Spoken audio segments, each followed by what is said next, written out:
We are taking over your lake house this weekend. 32 guests total. Leave the fridge stocked and the keys to your SUV on the counter. That was the text my mother sent me at 3 in the morning. She followed it up with a laughing emoji and the words, "You really think you can stop us?" I did not argue. I just replied with a single word. No. 3 days later, my father was screaming through the phone as police sirens wailed in the background, demanding to know why heavily armed men were escorting our entire extended family off my property. I am Allison, 35 years old, and somehow still healing from wounds my family inflicted. As an emergency room trauma nurse, I spend my life saving people, but for years, I could not save myself from my own parents. Before I continue this story, let me know where you are watching from in the comments below. Hit like and subscribe if you have ever had to build an iron wall to protect yourself from the people who were supposed to love you most. Growing up in our suburban neighborhood outside of Chicago meant keeping up appearances at all costs. To the outside world, we were the perfect American family. My father, Richard, was a charismatic salesman, and my mother, Susan, was the ultimate hostess. But behind the closed doors of our immaculate house, love was a currency, and I was perpetually overdrawn. Everything was reserved for my older brother, Todd. Todd was the golden boy, the one who could do no wrong, even when he was failing classes and racking up credit card debt. I was just the reliable workhorse expected to clean up his messes and fund his lifestyle. That dynamic did not change when we became adults. It only got more expensive. But I had finally reached my breaking point. It was a Tuesday morning. I had just finished a grueling 12-hour overnight trauma shift at the hospital. My scrubs were stained, my feet felt like they were made of lead, and the lingering smell of clinical sanitizer was clinging to my hair. All I wanted was to step into my quiet apartment, take a hot shower, and sleep for the next 14 hours. I dropped my heavy work bag by the door and sank onto my living room sofa, pulling my phone from my pocket to set my alarm. That is when the screen lit up with a barrage of notifications. It was the family group chat. The messages had been pouring in since midnight. I opened the chat, my tired eyes straining against the bright screen. The first message was from my father. He wrote, "The whole extended family is meeting at the lake house this Friday for a 5-day family reunion. We have 32 people coming. Make sure the boat is gassed up." I stared at the screen, my exhaustion briefly replaced by sheer disbelief. The lake house he was casually referring to was a stunning waterfront property at the Lake of the Ozarks. It was not a family asset. I bought it entirely on my own 2 years ago, working double shifts and holidays to save every penny for the down payment. My parents had not contributed a single dime. In fact, they had openly mocked me for buying it, calling it a foolish financial decision, right up until they saw the photos of the wraparound deck and the private dock. The next message was from my mother. Susan wrote, "Allison, we need you to drive up on Thursday and fill the fridge. Get the expensive steaks Todd likes, and make sure you buy enough champagne for the adults. Do not be selfish and ruin this weekend for everyone. Just behave for once." A bitter laugh escaped my throat. Do not be selfish. That was my mother's favorite phrase whenever she wanted to steal my time or my money. It was the exact same phrase she used 10 years ago when she demanded I empty my savings account to pay for Todd's disastrous destination wedding, a marriage that ended in divorce exactly 8 months later. As if on cue, Todd chimed into the group chat. He wrote, "Hey Al, I am bringing 5 of my buddies. We are going to need your SUV to haul our golf clubs and the coolers. Just leave the keys on the kitchen island. You can take the bus back to the city. Thanks." I sat there in the dim light of my living room, letting the sheer audacity of their demands wash over me. 32 people. Demanding my house. Demanding my car. Demanding I pay for their luxury groceries. And not a single one of them had bothered to ask if it was okay. They simply announced their invasion, fully expecting me to roll over and comply like I had done for the first 30 years of my life. My chest tightened. The old Allison, the one desperate for a scrap of parental approval, would have panicked. She would have driven to the grocery store on zero sleep, maxed out her credit card on premium steaks, and handed over the keys to her only vehicle just to keep the peace. She would have spent the weekend hiding in the master bedroom while 32 relatives trashed her sanctuary. But that Allison was gone. She died the day I realized my family did not love me. They only loved what they could extract from me. I looked at the final message from my mother, the one with the laughing emoji taunting me. You really think you can stop us? My thumb hovered over the keyboard. I did not write a paragraph explaining my boundaries. I did not justify my exhaustion or cite my property rights. I did not remind them that Todd still owed me $15,000 from a defaulted loan he secretly opened in my name. Explanations were for people who respected logic. My family only respected force. I typed a single word: no. I hit send. Then, without waiting for the inevitable explosion of angry replies, I went into my phone settings and blocked all 3 of their numbers. I turned on Do Not Disturb mode, tossed the phone onto the coffee table, and walked toward my bedroom. The silence that followed was not the heavy, anxious silence I used to feel when I disappointed them.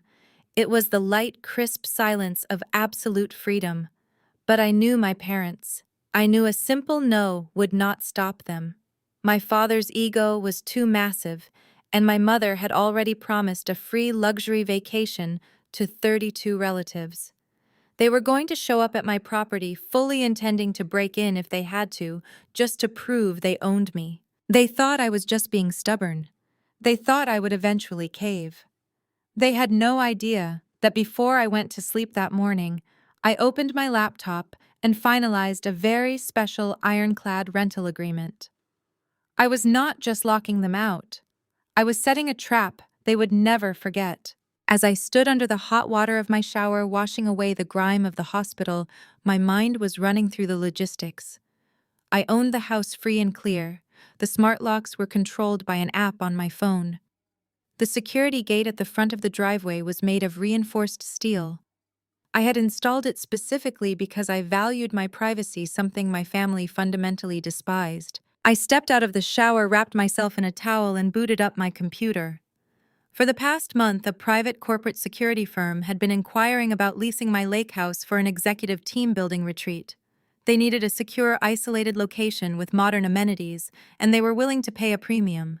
I had been hesitant to rent it out, wanting to keep my sanctuary untouched. But reading those text messages changed everything. I pulled up the emails, found the contact for the security firm's logistics coordinator, and typed a quick message. I told him the house was theirs for the next 7 days, starting immediately. I offered them a 20% discount on the weekly rate if they could move in their advance team by Thursday morning. The coordinator replied within 5 minutes. Contract signed, deposit transferred. The advance team, consisting of 12 ex-military security contractors, would be on site to secure the perimeter before noon on Thursday. I smiled at the confirmation screen. My parents thought they were going to bully their way into a free vacation. Instead, they were going to drive 5 hours with a caravan of demanding relatives, only to face a dozen highly trained security professionals who did not take kindly to trespassers.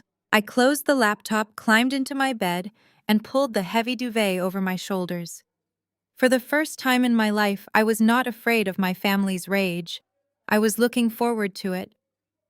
I closed my eyes and fell into a deep, dreamless sleep, knowing that the dominoes had finally been pushed and there was absolutely nothing they could do to stop the collapse. When I woke up late that Tuesday afternoon, the heavy blackout curtains in my bedroom had done their job perfectly. I felt rested for the first time in days. I walked into my kitchen, the cold hardwood floor grounding me, and started the espresso machine. The rich, bitter smell of dark roast filled the apartment as I pulled my iPad from the kitchen drawer. I had blocked my parents and my brother on my phone, but I knew they would find another way to reach me. They always did. Sure enough, the screen lit up with 6 new notifications from Facebook Messenger. Susan had taken her campaign digital. I took a slow sip of my coffee and opened the messages. My mother had typed a sprawling, emotionally manipulative paragraph. She wrote, "Allison, you are acting completely unhinged. Your father is extremely stressed about this trip, and you are intentionally ruining the family vibe. Why do you always have to be the difficult one? You have always held this irrational grudge against your brother. It is just like when you intentionally ruined Todd's college graduation by refusing to show up. You are a bitter person and you need to fix this attitude before Friday. I read the words again. Intentionally ruined Todd's college graduation. I set the iPad on the marble counter and let out a sharp breath. The audacity was breathtaking. I walked into my bedroom and pulled my black duffel bag from the closet, setting it on the mattress to pack for my upcoming stretch of shifts. I grabbed a fresh pair of scrubs, my stethoscope, and my compression socks. As I folded them, my mind flashed back to the reality of that graduation weekend 5 years ago. I did not miss Todd's graduation because I was bitter. I missed it because I was working a mandatory 72-hour rotation at the hospital. I had to take every available overtime shift because my bank account had been drained entirely. 3 months before Todd walked across that stage to receive his business degree, I received a notice in the mail from a debt collection agency. It was for a $15,000 private student loan in my name, a loan I had never applied for. Todd had forged my signature and used my social security number to secure the funds during his sophomore year. He used the money to lease a luxury sports car and fund his fraternity spring break trips.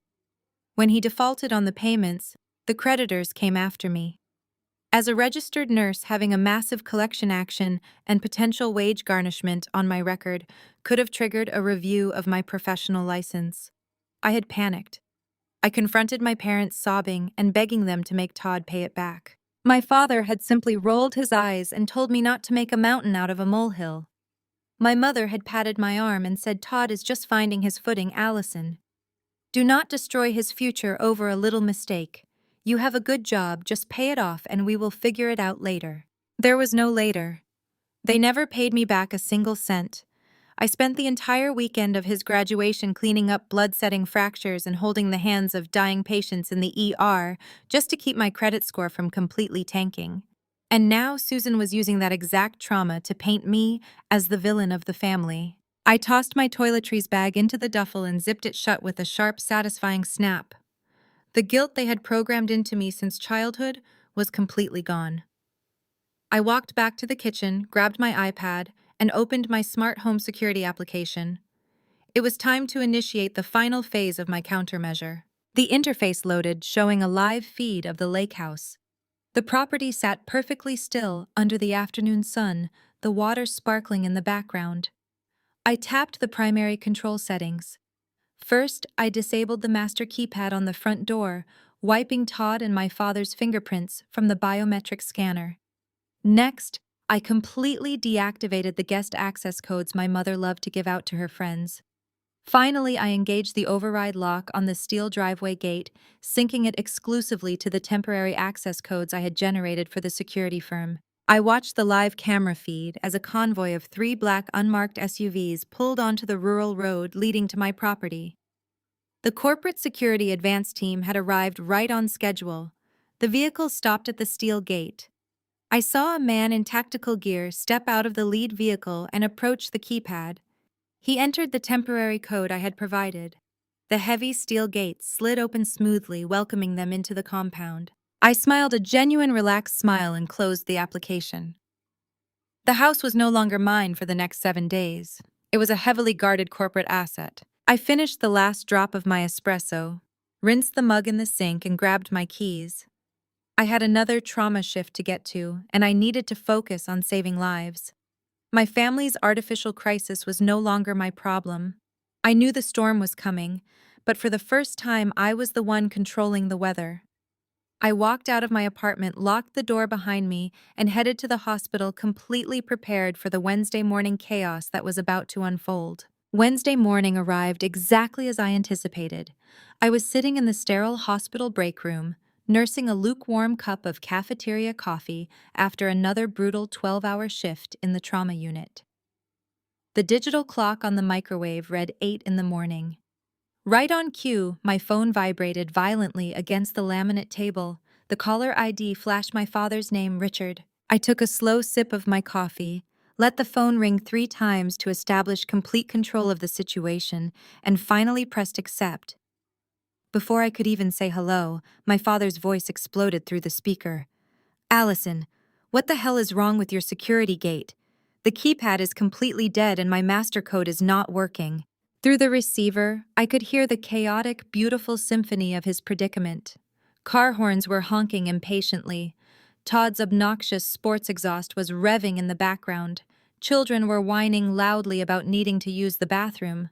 I could hear my mother Susan shrieking at someone to keep the dogs inside the truck because the pavement was already getting too hot. I kept my voice perfectly level, utilizing the exact clinical tone I usually reserved for panicked patients in the emergency room. There is nothing wrong with the gate, Dad. The system is functioning exactly as I programmed it. There was a brief, stunning silence on his end of the line. The heavy realization hit him, followed immediately by a surge of embarrassed rage. What do you mean you programmed it? Open this gate right now. I have 8 vehicles lined up behind me on a narrow gravel shoulder. Your Aunt Diane and Uncle Greg drove all the way from Ohio for this. Todd and his friends are sweating in their car. We have 32 people baking in the morning sun. My father was a man who lived entirely for his public image. For months he had been bragging to the extended family about the luxurious lakefront compound he was graciously providing for the family reunion. He had promised them private boat rides on a pristine lake, catered dinners on a wraparound deck, and unlimited access to what he heavily implied was a shared family asset that he controlled. Now the great wealthy patriarch was standing on a dusty rural road, locked out by his own daughter in front of his entire captive audience. I leaned back in my plastic break room chair. I told you on Tuesday that I was not hosting you. You chose to ignore my text. Allison, stop throwing a childish tantrum. You are embarrassing me in front of the entire family. Press the button on your little phone application and open this gate before I completely lose my temper. I could picture the scene perfectly. His face flushed a deep, angry red, his jaw clenched tightly, pacing back and forth in front of the heavy steel bars, while 32 relatives watched from their idling cars, whispering to each other, wondering why the generous host could not access his own property. I am not throwing a tantrum, Dad. I am enforcing a boundary. You do not own that house. You did not ask to use it. You demanded it. And now you are facing the direct consequences of your own staggering entitlement. I heard a scuffle over the line as Susan aggressively snatched the phone from him. I could hear the sharp click of her acrylic nails tapping against the speaker. Allison, this is your mother. You are ruining the family reunion.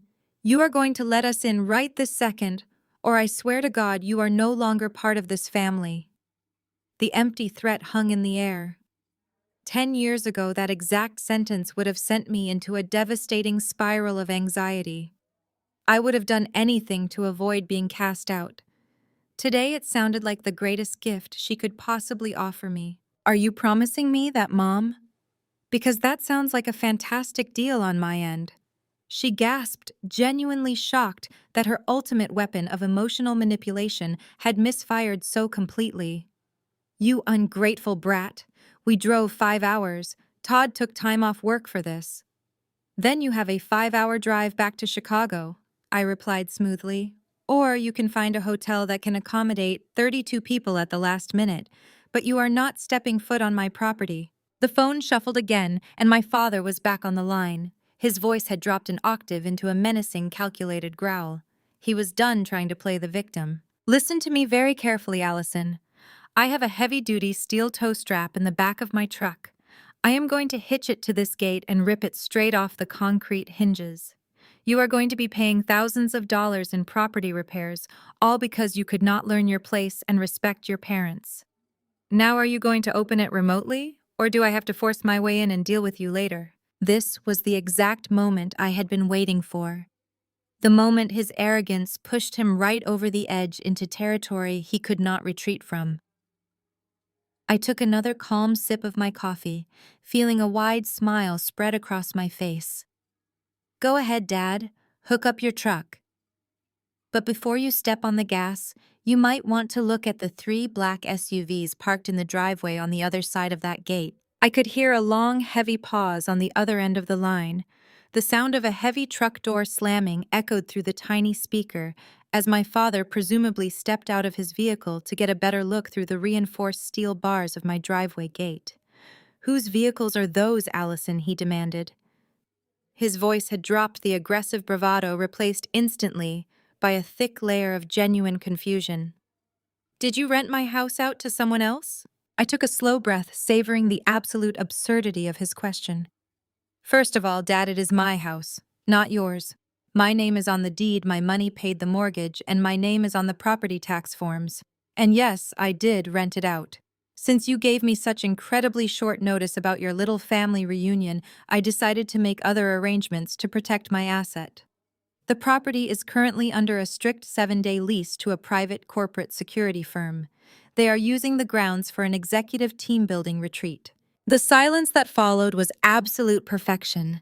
I could almost hear the gears grinding in his head as he tried to process the fact that his ultimate power play had just been completely neutralized. For his entire life, my father operated on the assumption that if he shouted loud enough and demanded hard enough, everyone around him would simply fold. It had worked on my mother. It had worked on my brother. And for 30 years, it had worked on me. You are lying, Susan yelled in the background, her voice shrill and desperate as she leaned toward the phone. She is bluffing Richard. She just parked some rental cars in the driveway to scare us away. Get the heavy crowbar from the toolbox. We are not letting her ruin this weekend. Aunt Diane is already walking up to the window asking why we are stopped. I chuckled softly into the receiver, the sound cold and hollow even to my own ears. I would highly advise against that, Dad. Those are not rental cars. There are currently 12 ex-military security contractors inside that house. They arrived yesterday afternoon to secure the perimeter and set up their equipment. They take their privacy very seriously, and they have incredibly strict instructions regarding trespassers. If you try to force that gate open with a crowbar or your toe strap, you will not be dealing with me. You will be dealing with a dozen highly trained professionals who do not care that you are my father. Allison, this is not funny, my father barked, though I could finally detect the slight frantic tremor of panic in his voice. You need to call these people right now and tell them there has been a massive scheduling mistake. Tell them to pack up their gear and leave immediately. I have 32 people sitting in the hot sun. Todd has his friends with him. Your Uncle Greg drove all the way from Ohio with his boat attached to his truck. You are making me look like a fool in front of my own family. You did that to yourself, I replied, keeping my voice perfectly level, utilizing the exact clinical tone I used when delivering bad news in the trauma ward. You invited 32 people to a property you do not own without having the basic decency to ask the actual owner. You promised them a luxury vacation on my dime to boost your own ego. I am simply enforcing the reality of the situation. The house is legally leased. The contract is ironclad. There is absolutely nothing I can do, and even if there was, I would not do it. Through the phone, I could hear the murmurs of the extended family starting to grow louder. Relatives were rolling down their car windows, stepping out onto the dusty gravel shoulder, and asking what the holdup was. Todd's voice cut through the noise, complaining loudly that the ice in his premium coolers was melting and his friends were getting annoyed with the heat. Todd always hated being inconvenienced. My father was trapped in a prison of his own making. He could not turn around and admit to the extended family that he had boldly lied about owning the lake house. He could not admit that his daughter, the one he constantly belittled and treated like a personal bank account, had completely outsmarted him. His ego simply would not allow him to retreat gracefully. Listen to me, you ungrateful little brat, he hissed, dropping his voice low so the relatives gathering behind him would not hear the panic in his words. I am not going to let you humiliate me today. I am the patriarch of this family. What I say goes. I am going to pop the trunk, get my steel crowbar, and I am going to pry that electronic lock right off the concrete pillar. When I get inside, I am going to throw your little renters out by the scruff of their necks. Dad, I am warning you right now, I said, leaning forward in my plastic break room chair. Do not touch that gate. You are not dealing with a scared teenager you can bully into submission anymore. You are dealing with a corporate entity that holds a legally binding lease on private property. If you damage that gate, you are committing a felony. If you cross that property line, you are formally trespassing. I do not care about your fake lease, he roared, finally losing whatever shred of composure he had left. The facade of the wealthy, generous host was crumbling fast. I am going to rip that gate open, and I am going to make you pay for every single cent of the damages out of your own pocket. You have pushed me too far this time, Allison. The sound of the phone fumbling and the heavy thud of a truck tailgate dropping confirmed he was actually going through with it. He was so blinded by his own arrogance, so accustomed to getting his way through brute force, that he truly believed he could physically overpower a corporate security detail just by throwing a tantrum. It was the exact same mindset he used when he forced me to take out loans for Todd, assuming I would just absorb the damage to keep the family intact. "Richard, wait," I heard my mother say, her voice suddenly laced with genuine hesitation and fear. What if she is not bluffing? Look at those guys coming out of the house. Through the receiver, I heard the distinct heavy crunch of tactical boots walking across the gravel driveway on the other side of the gate.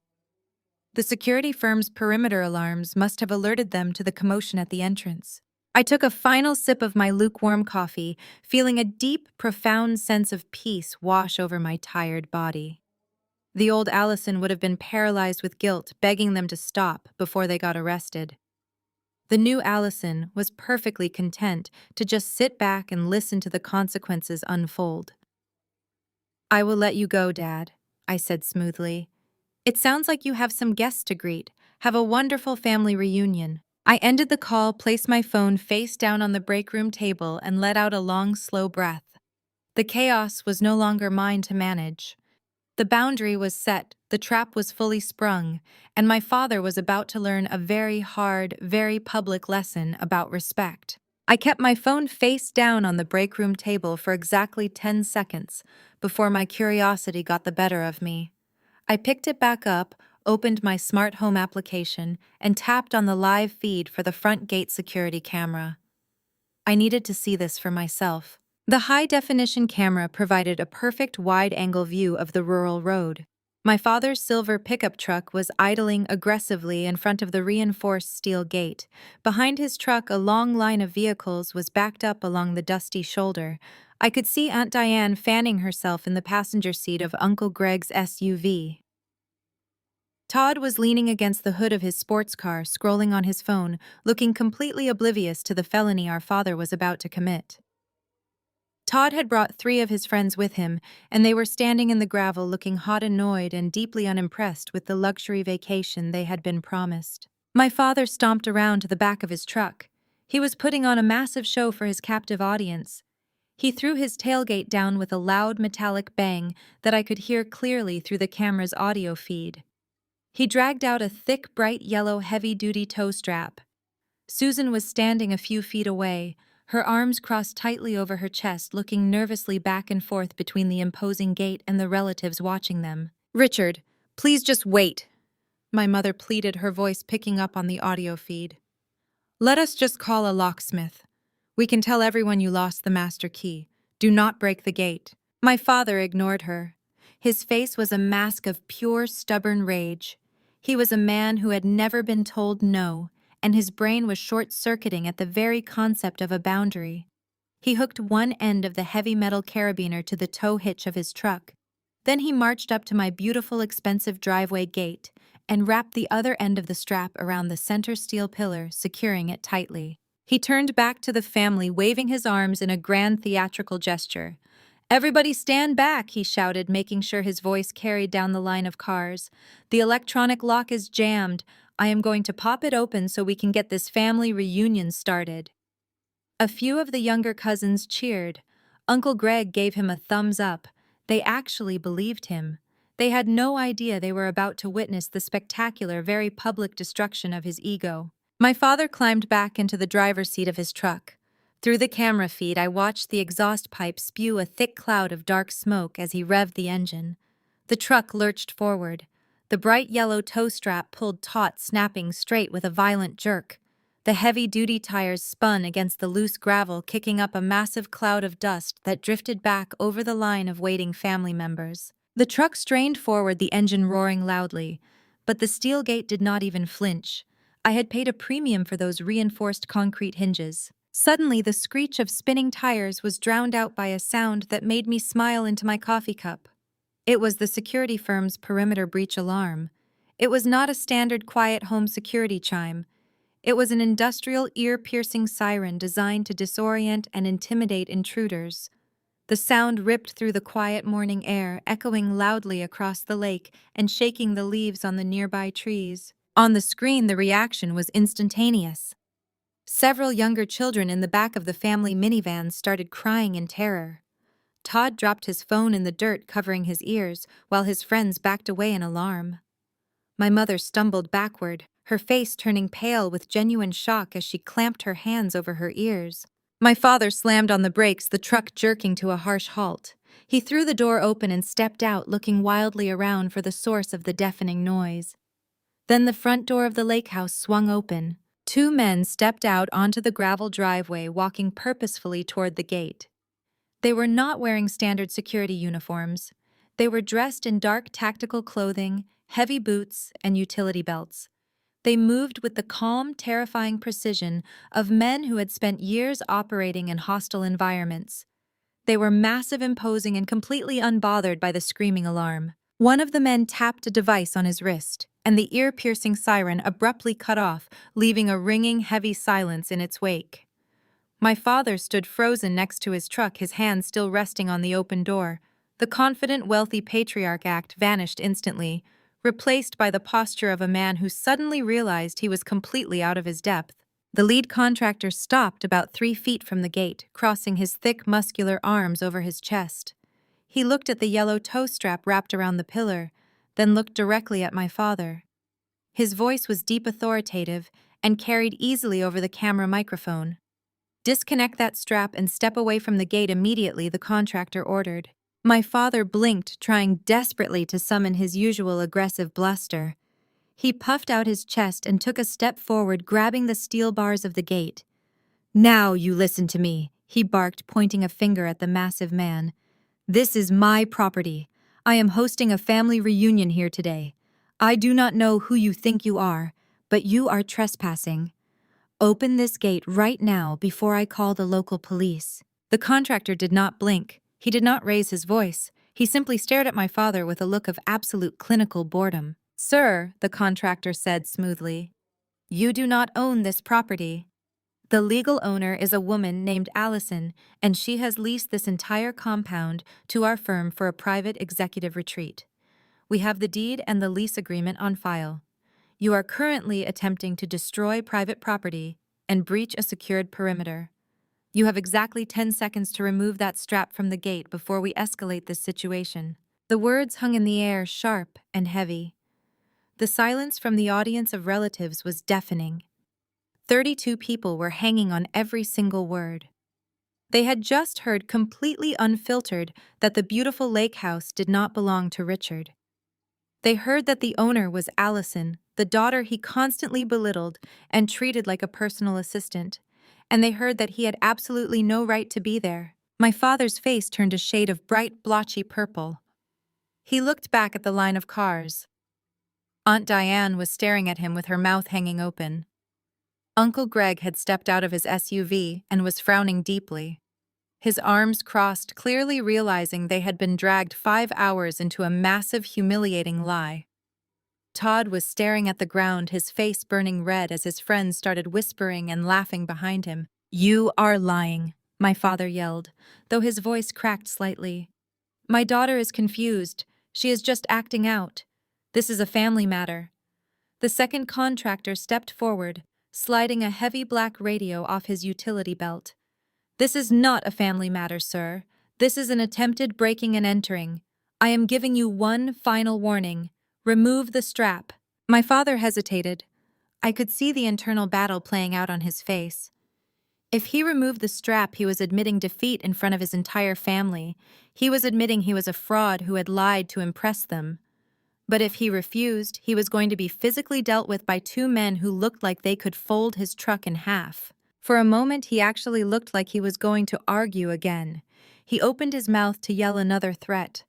But my mother rushed forward, grabbing his arm tightly, her fingernails digging into his sleeve. "Richard, stop it!" she hissed urgently, her voice trembling. "People are staring. You are making a scene in front of Diane and Greg. Just take the strap off. We will deal with Allison later. With a furious shaking hand, my father unhooked the carabiner from the steel pillar. He threw the heavy yellow strap into the bed of his truck with a loud, aggressive clatter, puffing out his chest one last time, as if trying to pretend it was his own decision to back down. The lead contractor nodded slowly. Very smart decision. Now I suggest you and your convoy turn those vehicles around and clear this rural road. If you remain parked near this perimeter for another 5 minutes, we will contact the local authorities and have your vehicles impounded. My father did not respond. He could not. The humiliation was absolute. He climbed back into his truck and slammed the door so hard the entire vehicle shook. I watched as the contractors turned their backs on him and walked calmly back toward the house, completely dismissing his existence. My father was left sitting in his idling truck, trapped at the front of a long line of confused, angry relatives who were now stepping out of their cars and demanding answers. I locked my phone screen, slipped it into my scrub pocket, and stood up from the break room table. My 15-minute break was over. I had patients waiting for me in trauma room 3. As I walked down the bright, sterile hallway of the hospital, I felt a strange, unfamiliar sensation expanding in my chest.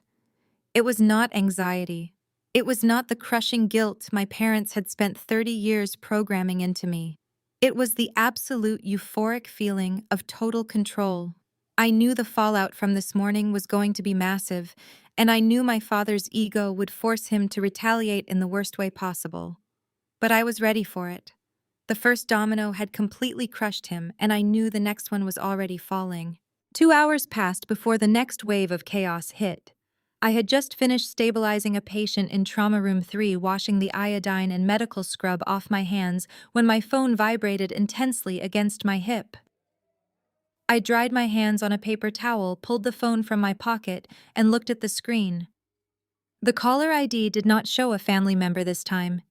It displayed the official number for the local county sheriff's department near the lake house. I took a deep breath, letting the steady rhythm of the hospital emergency department ground me, and pressed accept. "Is this Allison?" a stern, deep voice asked. "This is she. My name is Deputy Harrison. I am currently standing on a rural road outside a gated property. I am here responding to a distress call made by your father, Richard." I leaned against the cool tile wall of the hallway. "And what exactly is the nature of his distress, Deputy?" "Your father called 911 to report a domestic disturbance and a potential psychiatric emergency." The deputy explained, his tone carefully, neutral but carrying an undercurrent of tension. "He informed us that you are an emergency room nurse who has been working severe overtime and that the stress has caused you to suffer a severe manic episode. He stated that you have changed the locks on a shared family vacation property in a paranoid state, trapping a private security detail inside and leaving your entire extended family stranded on the side of the road. He requested that we breach the gate to secure the property and conduct a welfare check on you." The sheer, breathtaking manipulation of his lie hit me like a physical blow. My father was not just trying to bully his way into a free vacation anymore. He was actively weaponizing my demanding career and falsely claiming I was having a mental health crisis just to get a police officer to open a gate for him. He was willing to risk my professional nursing license by putting a psychiatric police report on my record, all to save face in front of Aunt Diane and Uncle Greg. I did not raise my voice. I did not get defensive. I utilized the exact same calm, authoritative tone I used when dealing with combative patients. "Deputy Harrison, I am currently standing in the trauma ward of Chicago Memorial Hospital. I am completely lucid, entirely sober, and in the middle of my shift. My father is lying to you to cover up his own embarrassment." There was a brief pause on the line. "Go on." The deputy said, his tone shifting slightly from suspicious to attentive. Law enforcement officers do not like being used as pawns in family disputes, and they especially despise being lied to. "That lake house is not a shared family asset," I explained clearly and deliberately. "I bought that property entirely on my own 2 years ago. My father has zero financial or legal stake in it. He invited 32 extended relatives to my house without my permission, expecting to force his way in.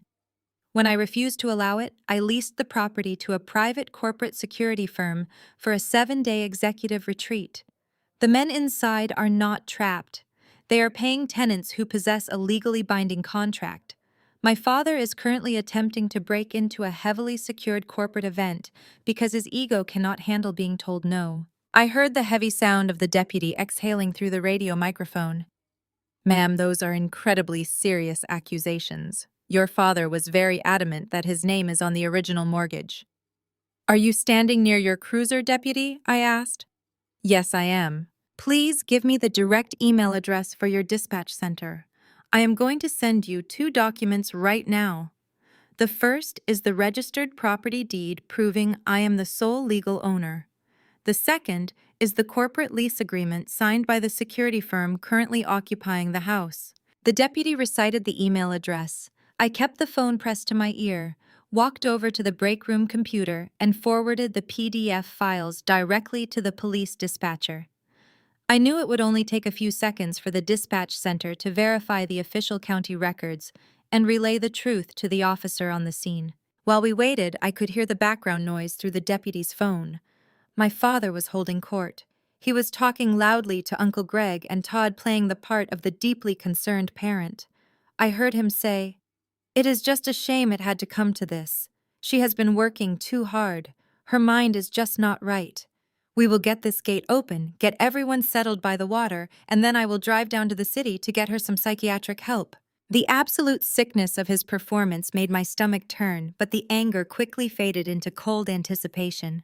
I knew exactly what was about to happen. 30 seconds later, the deputy's radio chirped loudly. "Dispatch to Harrison," a crackling voice announced. "Documents received and verified. The caller Allison is the sole legal owner of the parcel. No other names are on the deed. The corporate lease agreement is active and valid. The male subject on scene has no legal right to access the property." The silence that fell over the background of the call was magnificent.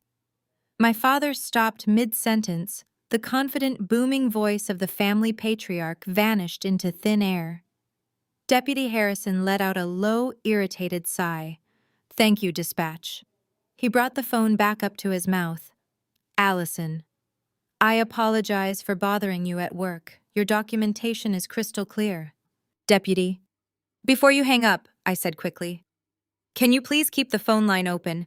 I want to hear exactly how my father explains this to you. And I want to formally request that you issue him a trespass warning."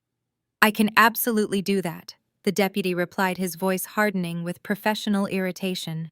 I heard the heavy crunch of the deputy's boots on the gravel as he walked away from his cruiser and approached my father.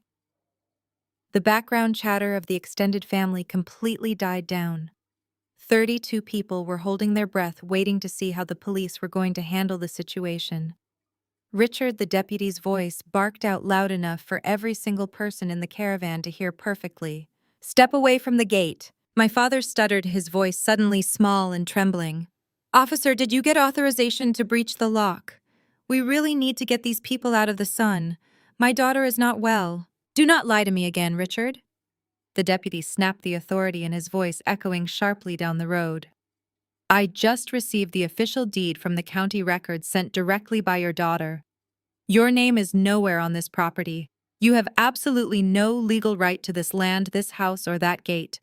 You filed a false police report claiming a medical emergency just because you were locked out of a house you do not own." The collective gasp from the relatives was audible even through the phone speaker.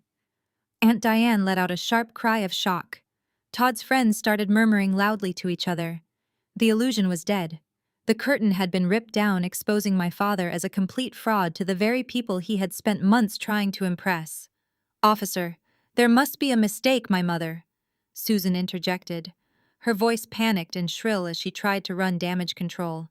"We are a family. We share everything."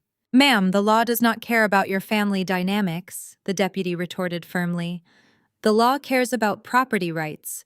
And right now you are a convoy of 32 people attempting to trespass on a legally leased corporate compound." My father tried one last desperate attempt to save his dignity. "Well, if she is going to be this petty about it, we will just leave. We do not need her house anyway. Come on, everyone, back in your cars." "Not so fast," the deputy interrupted. Richard, based on your previous attempt to damage the gate with your vehicle and at the direct request of the property owner, I am officially issuing you a formal trespass warning. A heavy, suffocating silence settled over the gravel road. If you, your wife, or your son ever step foot on this property again, you will not be asked to leave. You will be immediately arrested and placed in the back of my cruiser for criminal trespassing. Do you understand me? My father did not answer right away. The humiliation of being dressed down by law enforcement like a common criminal in front of his brother, his sister, and his son's friends was paralyzing him. I said, "Do you understand me?" The deputy repeated, his hand resting casually on his utility belt. "Yes," my father finally choked out. The word sounded like it had been dragged out of his throat over broken glass. "Good. Now get in your trucks and clear this road. If this caravan is not gone in 5 minutes, I will start writing citations for illegally blocking a county roadway." I heard the heavy, defeated slam of my father's truck door. Engines began turning over down the line. The family reunion had officially been evicted before it even began. The deputy lifted the phone back to his ear. "The perimeter is secure, Allison. They are turning around and leaving. We have the trespass warning logged in our system. If they come back, call 911 and we will make the arrests." "Thank you, Deputy Harrison," I said sincerely. "Stay safe out there." I hung up the phone and slipped it back into my pocket. My hands were shaking not from fear but from the massive adrenaline rush of pure, unadulterated victory. I had finally done it. I had stood my ground and let them crash into the concrete wall of my boundaries. But as I walked back onto the trauma floor, I knew this was not the end of the story.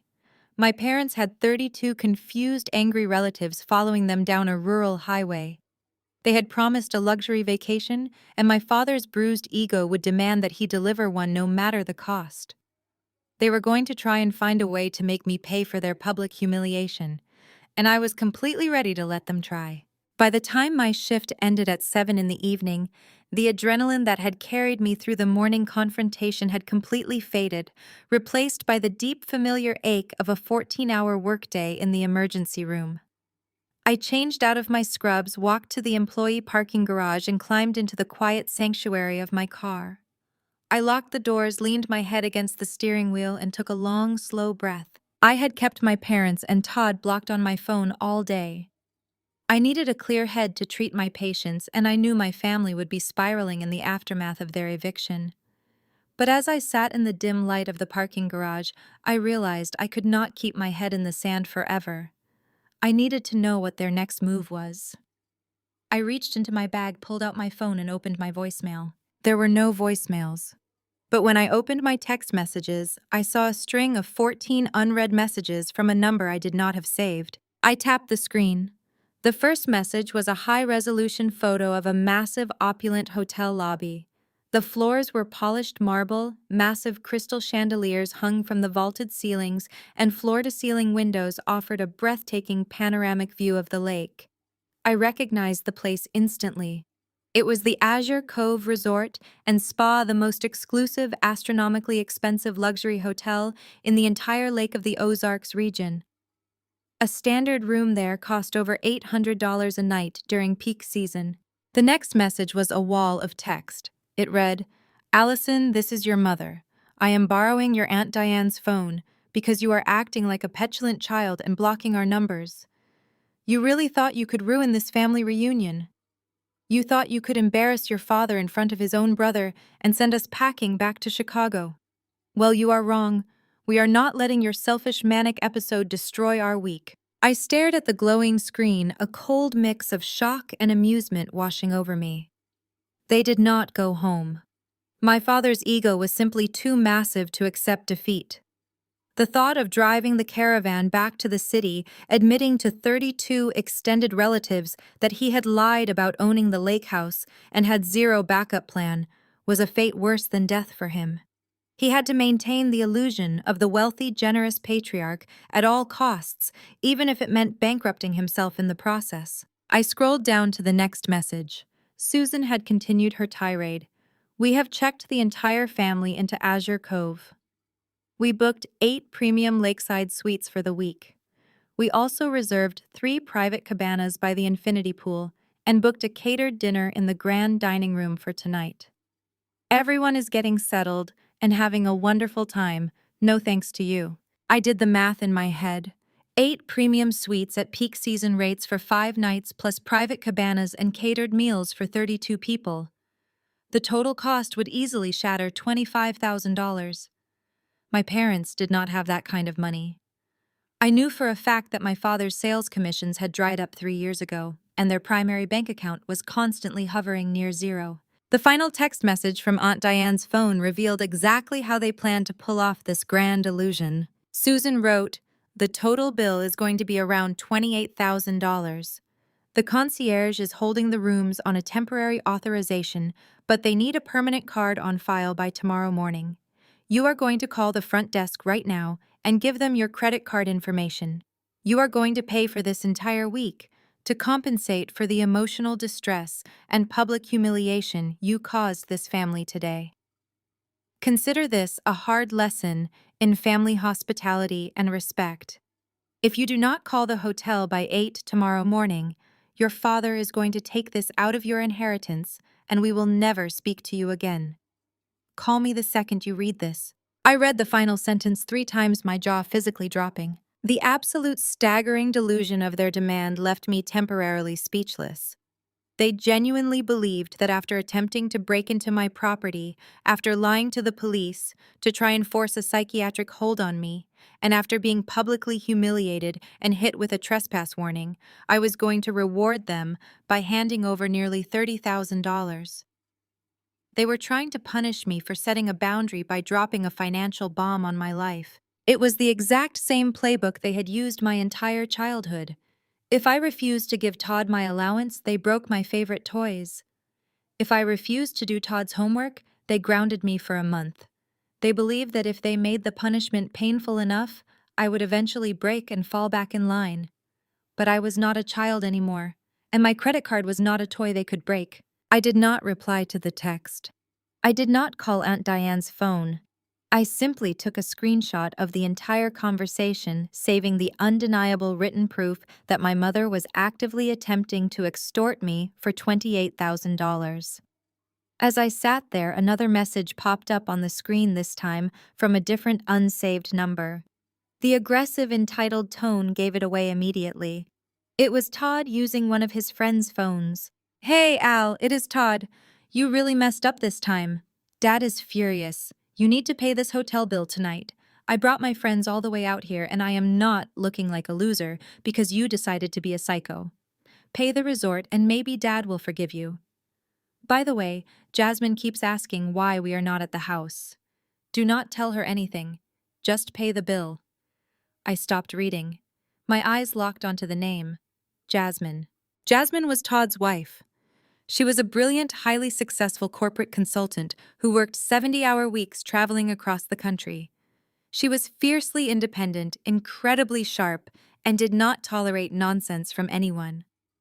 Jasmine and I had always maintained a polite, distant relationship, mostly because my parents found her intimidating and subtly excluded her from family events. But reading Todd's message, a massive, glaring puzzle piece clicked into place. Do not tell her anything. Why would Todd care what I told Jasmine? Unless Jasmine did not know the truth. I leaned back against my leather seat, my mind racing through the interactions I had witnessed between Todd and his wife over the past 5 years. They drove luxury cars. They wore designer clothes. They portrayed the perfect wealthy young power couple. But I knew Todd's actual salary was barely enough to cover his own golf club memberships. I knew he was constantly asking my parents for cash handouts. And suddenly I realized exactly what Todd had been doing. He had been lying to her. He had built his entire marriage on a foundation of massive financial deception, using his wife's lucrative salary to fund his lifestyle while claiming he was a successful real estate investor. A slow, sharp smile spread across my face. The exhaustion in my bones was instantly replaced by a renewed sense of absolute clarity. My parents thought they could hold a $28,000 hotel bill over my head to force my submission. They thought they were the ones in control of the narrative. They had absolutely no idea that Todd had just handed me the key to their complete destruction. I put my car in drive and pulled out of the hospital parking garage, navigating the busy night streets of Chicago. I did not feel stressed. I did not feel anxious. For the first time in 35 years, I felt like a master chess player who was exactly 3 moves ahead of her opponents. My parents had built a towering house of cards based entirely on lies, manipulation, and stolen money. And tomorrow morning, I was going to invite Jasmine to help me burn it all to the ground. I parked my car in this quiet, secure garage of my apartment complex, turned off the ignition, and just sat in the heavy silence for a moment. The drive back from the hospital had been a blur of strategic calculations. My parents and my brother had checked 32 people into the most expensive luxury resort on the lake. They were trying to force me to pay a $28,000 bill to compensate for their public humiliation, and Todd had explicitly warned me not to tell his wife anything. I knew I had a massive advantage, but before I could even begin to draft my next move, the phone in my hand vibrated. I looked down at the bright screen. It was Jasmine. Perfect timing. I took a deep, steadying breath, stepped out of my car, and swiped the green accept button. Before I could even say hello, Jasmine launched into her attack. "Allison, I need you to explain exactly what kind of psychotic, unhinged stunt you pulled this morning," she demanded. Her voice was not shrill or hysterical like my mother's. It was cold, sharp, and highly articulate. Jasmine was a fiercely intelligent, incredibly successful corporate consultant. She spent her entire professional life dissecting failing companies, firing incompetent executives, and managing multi-million-dollar budgets. She commanded respect in every room she walked into. And right now, she was speaking to me with the exact same tone she would use on an employee who had just committed massive corporate fraud. I closed my car door and started walking toward the elevator. "Hello, Jasmine. It is nice to hear from you, too." "Do not patronize me, Allison," she snapped back immediately. "I am sitting in a cabana at the Azure Cove Resort, instead of enjoying the peaceful weekend by the water that my husband promised me. Todd is currently at the hotel bar with your father hyperventilating because he is trying to figure out how to mitigate the legal disaster you just caused. So you are going to tell me right now why you changed the smart locks on his house and illegally leased his property to a private security firm." I stopped walking. The concrete floor of the parking garage felt like it was shifting beneath my feet. I knew Todd had been lying to her, but hearing the absolute conviction in Jasmine's voice made the sheer scale of his deception terrifyingly clear. "His house," I repeated, keeping my voice carefully neutral. "Todd told you that he owns the lake house." Jasmine let out a harsh, bitter laugh. "Oh, please. Stop playing this pathetic game. I know you have always been jealous of your brother Allison. I know you feel like your parents favor him. But attempting to squat on our property and lease it out from under us is a new low even for you. Do you have any idea how much money we have poured into that place?" I leaned against the concrete wall near the elevator, completely abandoning my plan to go upstairs. I needed to hear every single word of this. "Tell me, Jasmine, how much money have you poured into it?" "Do not act like you do not know." She fired back, her anger masking the slight hesitation in her voice. "I look at our joint bank statements every single month. Last year, Todd withdrew $30,000 for the initial down payment. 3 months ago, he pulled out $12,000 for a brand new HVAC system. Because you claimed the old one was failing. He pays the property taxes every quarter. He let you manage the rental listings and stay there on weekends because he knew you needed a quiet place to recover from your hospital shifts. We were doing you a favor, Allison, and this is how you repay us." The pieces fell into place with a sickening, heavy thud. Todd was not just a liar. He was a financial parasite. He was laundering his wife's hard-earned money. Jasmine worked 70-hour weeks flying across the country to consult for major tech firms, bringing in a massive salary. Todd had taken her money claiming he was investing it in real estate, when in reality he was either funneling it directly to our broke parents to keep up their wealthy facade, or he was blowing it on his own luxury car leases and expensive golf memberships. He had used my house, the sanctuary I had worked double shifts to buy, as his ultimate alibi. "Jasmine," I said quietly, the clinical detachment leaving my voice. "Where did Todd say the rental income was going?" He told me he was letting you keep 60% of it as a property management fee, and the rest was going into an emergency repair fund, she answered, though her sharp corporate confidence was beginning to waver just a fraction. Which is why he is panicking right now. He said your little illegal lease stunt with the security company completely froze his access to the property's emergency fund, and now he has to figure out how to pay this $28,000 hotel bill out of pocket. I closed my eyes and let out a long, slow exhale. It was a two-pronged scam. My parents were trying to extort me into paying the resort bill by holding my inheritance hostage. But Todd was simultaneously setting his wife up to pay the exact same bill. He was laying the groundwork to ask Jasmine to drain their joint savings to cover the resort using me as the convenient villain who had supposedly frozen his assets. They were trying to fleece both of us at the exact same time. Jasmine listened to me very carefully. I said, my tone shifting into the calm, authoritative register I used when delivering critical news to a patient's family. I am not angry with you. I am not going to yell at you. But you are a data-driven woman. You are a consultant. You do not make decisions based on hearsay. You make them based on hard evidence. I do not have time for your riddles, Allison. Are you sitting in front of your laptop right now? I asked, ignoring her frustration. There was a pause. Yes. I am trying to work while your family gets drunk at the pool. Good. Do not log off. I realized in that exact moment that trying to explain the truth over the phone would be useless. Todd had spent 5 years brainwashing her, painting me as the bitter, jealous sister, and himself as the generous, successful brother. If I just told her he was lying, she would think I was continuing my supposed manic episode. She needed to see the raw data. She needed to see the contracts. Todd did not buy that house, Jasmine, I stated clearly, my words echoing slightly in the empty parking garage. Todd has never paid a single property tax bill. Todd did not buy a $12,000 HVAC system. I bought that house 2 years ago entirely on my own. My name is the only name on the deed. I paid the down payment from my own nursing salary. That is a lie!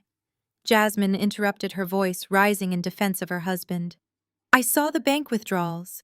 I saw the $30,000 leave our account.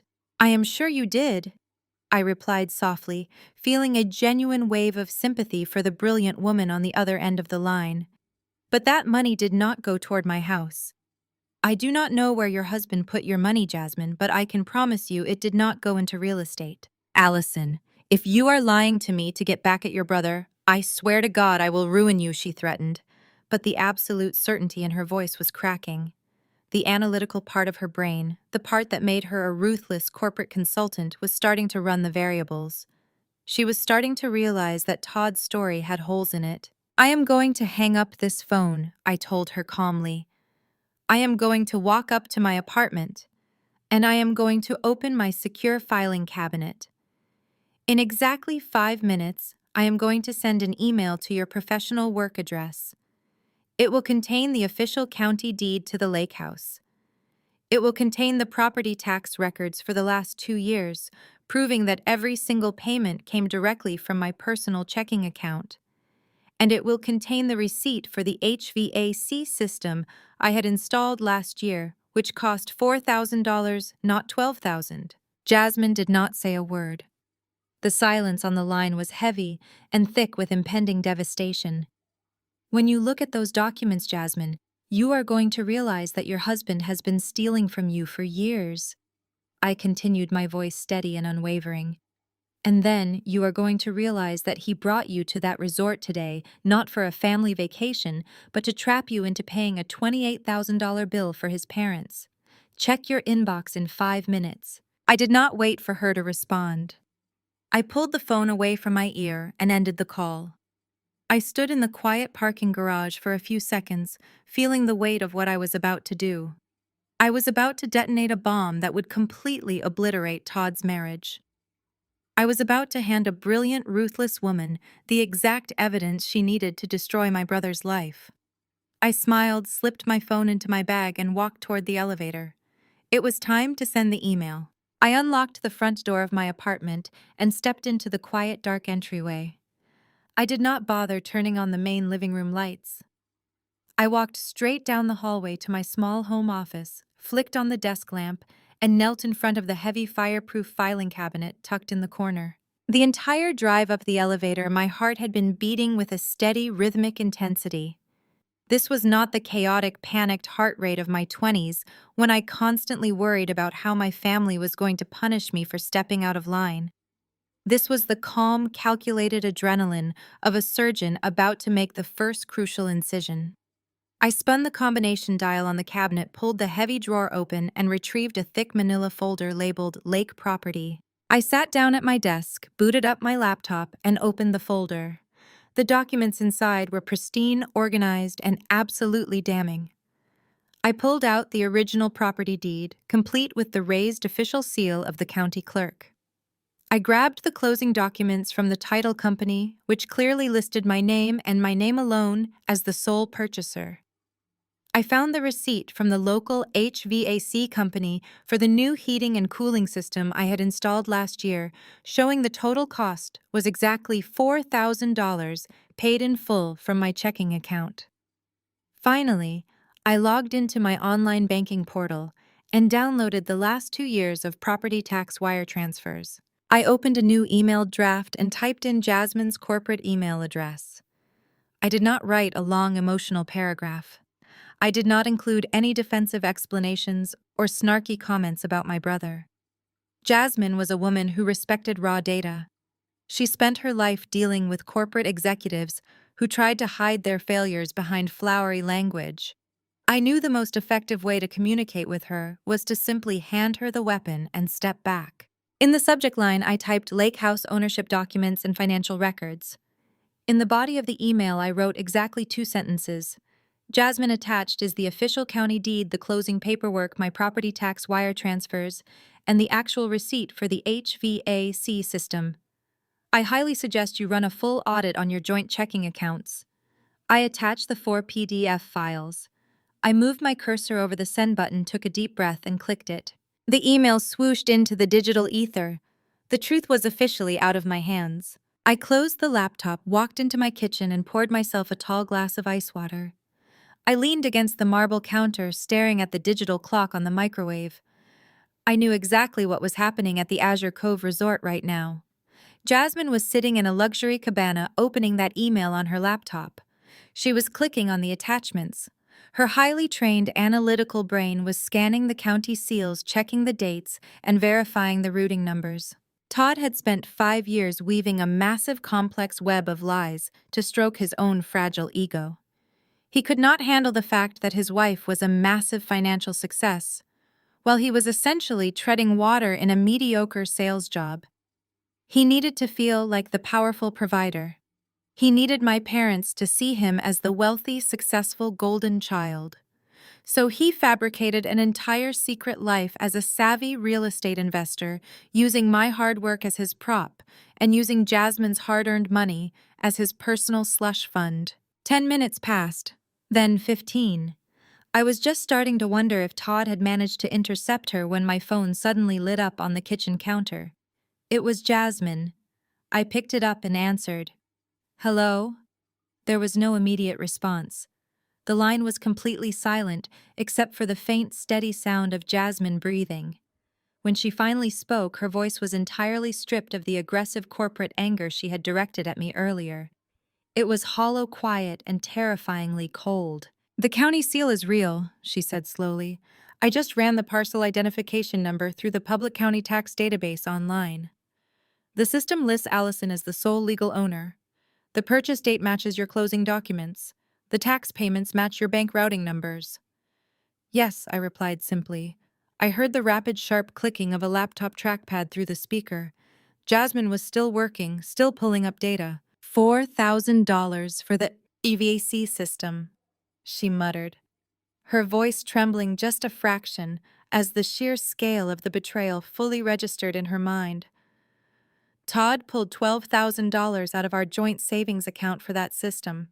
He showed me a printed invoice. "He forged it, Jasmine," I told her gently.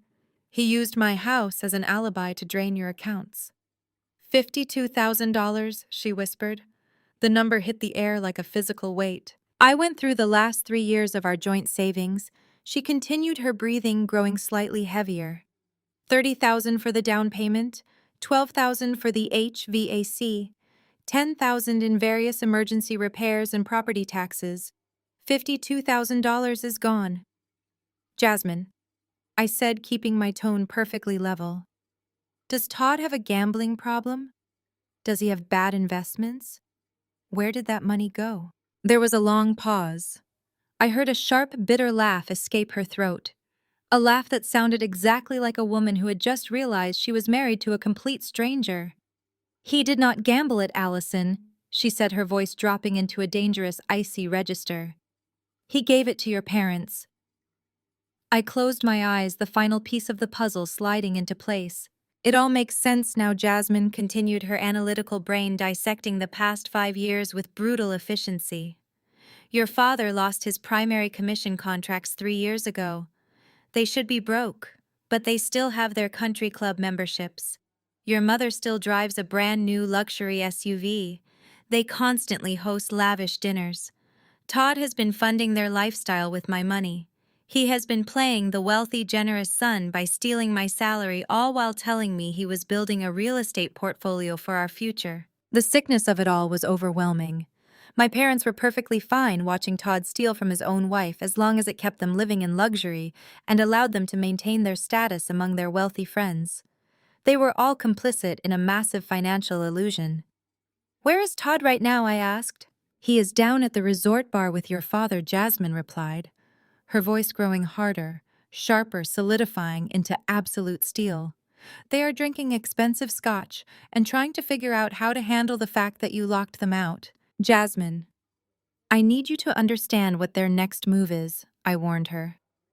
I received a text message from my mother an hour ago. They checked 32 relatives into Azure Cove without a permanent credit card on file. The bill is going to be nearly $30,000. My mother tried to extort me, claiming I have to pay it by tomorrow morning, or they will cut me out of the will. I am not paying a single cent. I heard Jasmine take a sharp intake of breath as she realized the immediate danger she was in. If I do not pay it, I continued, Todd is going to come to you. He is going to invent a massive lie. He is going to say that I froze his assets or that the security firm locked up his emergency funds. He is going to beg you to put your corporate card on file with the hotel to save his parents from being arrested for defrauding the resort. He is planning to steal another $30,000 from you by tomorrow morning. The silence on the line stretched for several long seconds. I could practically hear the brilliant, ruthless corporate consultant taking full control of the betrayed wife. Jasmine, I said quietly, what are you going to do? I am going to destroy him, she said. The absolute conviction in those 5 words sent a chill down my spine. She did not sound hysterical. She sounded like an executioner reading a sentence. I am going to let him dig his own grave tonight. Jasmine continued, her tone entirely devoid of emotion. I am going to let him come back to this cabana, and I am going to let him lie to my face about the money. I am going to pack all of my belongings into my car tonight while he is sleeping. And tomorrow morning, I asked. Tomorrow morning, the entire extended family is scheduled to have a massive catered breakfast buffet in the grand lobby at 9 o'clock, she stated. I want you to be there, Allison. I want you to walk into that lobby and watch what happens when they realize nobody is paying their bill. I will be there. I promised. Thank you for the documents, Allison, Jasmine said quietly. Have a good night. She hung up the phone. I stood in my kitchen staring at the dark screen. The alliance was formed. Todd and my parents had spent years assuming they were the smartest people in the room. They thought they could manipulate me, steal from Jasmine, and force the world to cater to their massive egos. They had no idea that they had just pushed 2 incredibly capable, highly motivated women into a corner and handed us the matches to burn their entire fake empire to the ground. I walked into my bedroom feeling a deep, restful exhaustion finally washing over me. I set my alarm for 7 in the morning. I needed to get a good night's sleep. Tomorrow was going to be the most important, satisfying day of my entire life, and I wanted to be fully awake to witness every single second of the fallout. But as I pulled the covers over my shoulders, my phone buzzed one last time with an email notification from my credit monitoring service. My parents, desperate and cornered, were about to make their fatal mistake. Thursday morning began with the blinding fluorescent lights and the familiar chaotic rhythm of the Chicago Memorial Hospital emergency room. The brief, restful sleep I managed to catch the night before was already a distant memory. I was back in my dark blue scrubs, a stethoscope draped heavily around my neck, fully immersed in a grueling day shift. For the first 3 hours of the morning, I did not have a single second to think about my family, the lake house, or the impending explosion I had orchestrated between my brother and his wife. I was too busy stabilizing a victim from a severe car collision and coordinating blood transfusions. The emergency room has always been my true sanctuary. It is a place of absolute logic and immediate consequences. If a patient is bleeding, you apply pressure.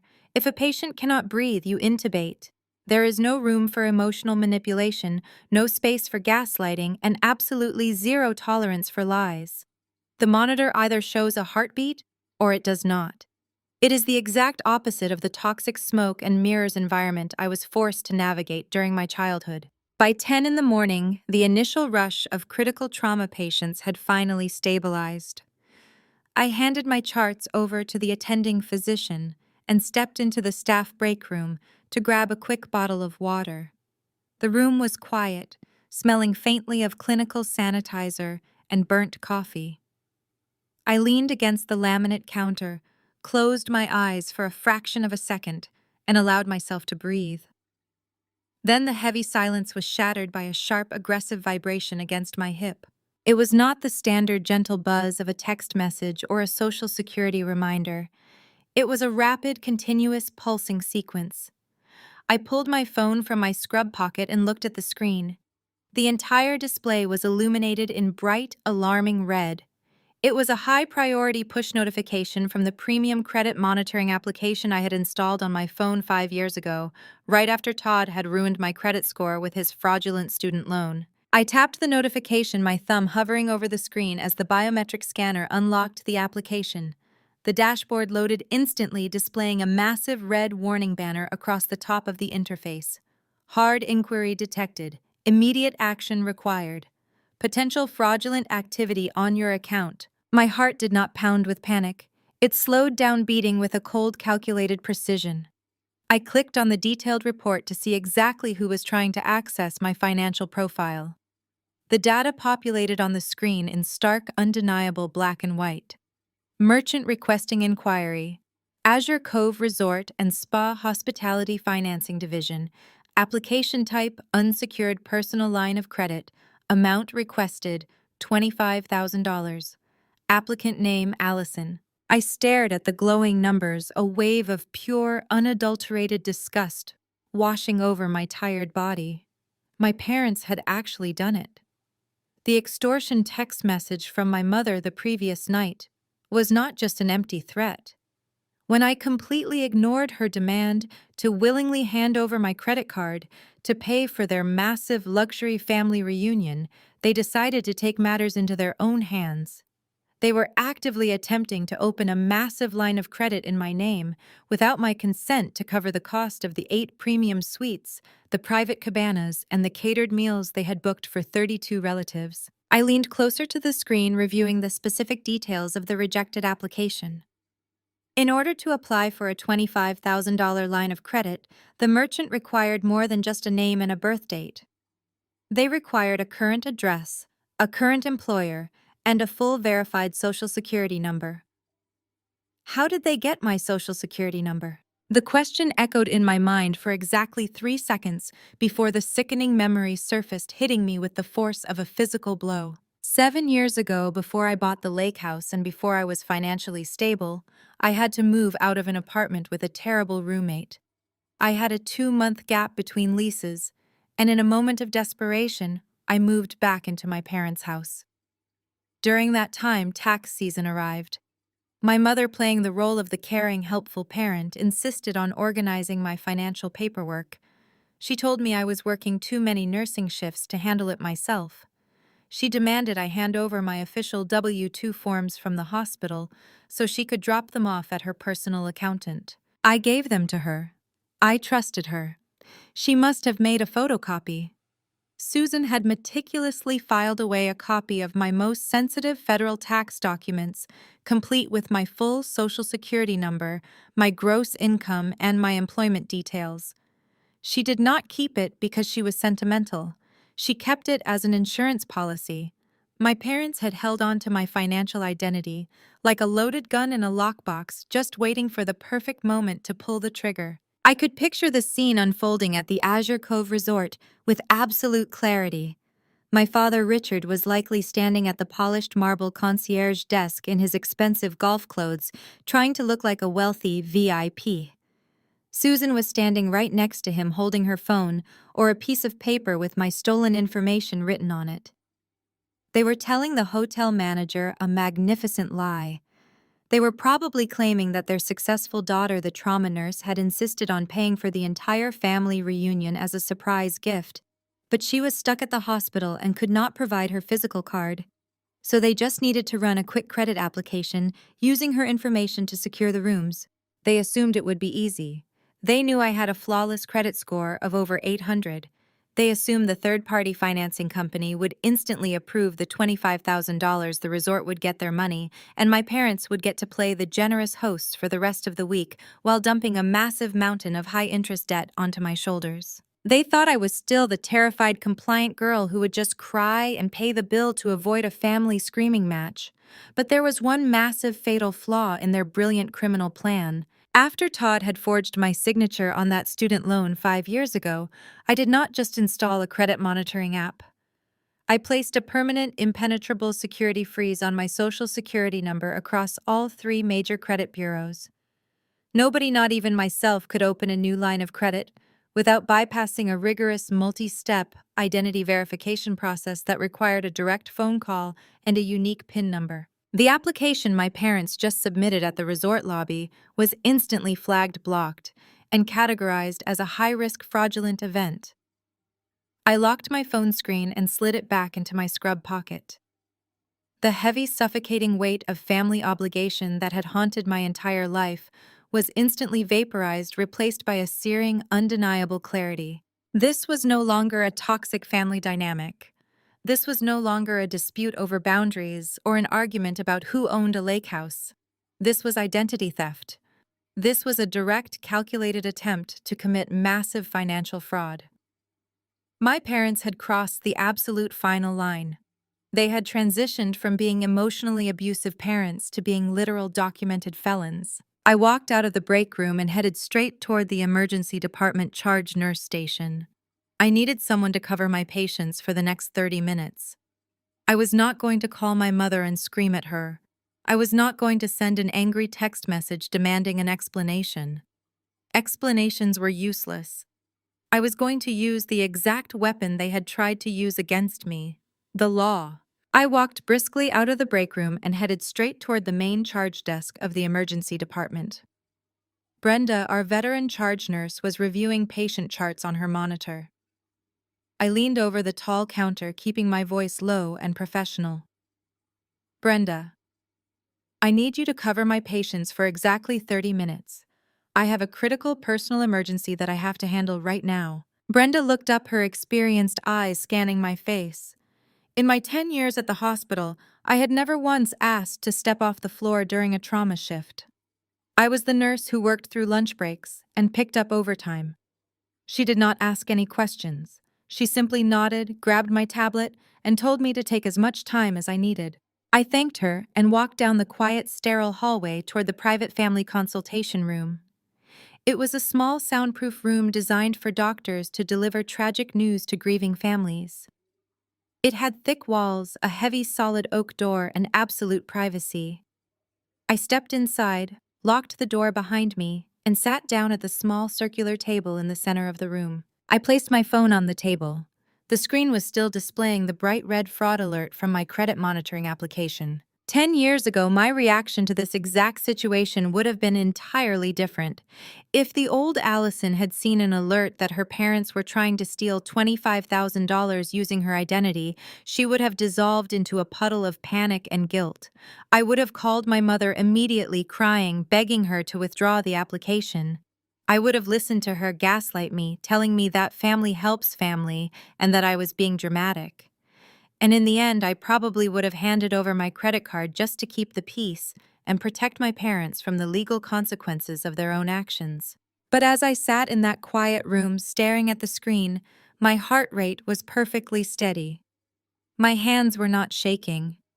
I did not feel a single ounce of guilt. I only felt a cold, surgical resolve.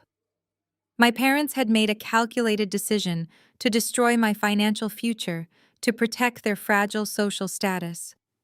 They had crossed the line from toxic relatives to active criminals, and I was going to treat them exactly like criminals. I did not call my mother. I picked up the phone and dialed the toll-free number for the Federal Identity Theft and Fraud Division of my credit bureau. The automated system routed me quickly to a live representative. A woman with a polite professional voice answered the line asking how she could assist me. "My name is Allison," I stated clearly.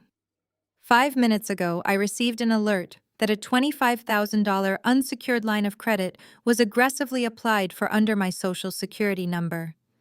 The merchant was the Azure Cove Resort and Spa. I did not authorize this inquiry. I need to formally report it as fraudulent and secure my file. The representative asked me to verify my identity.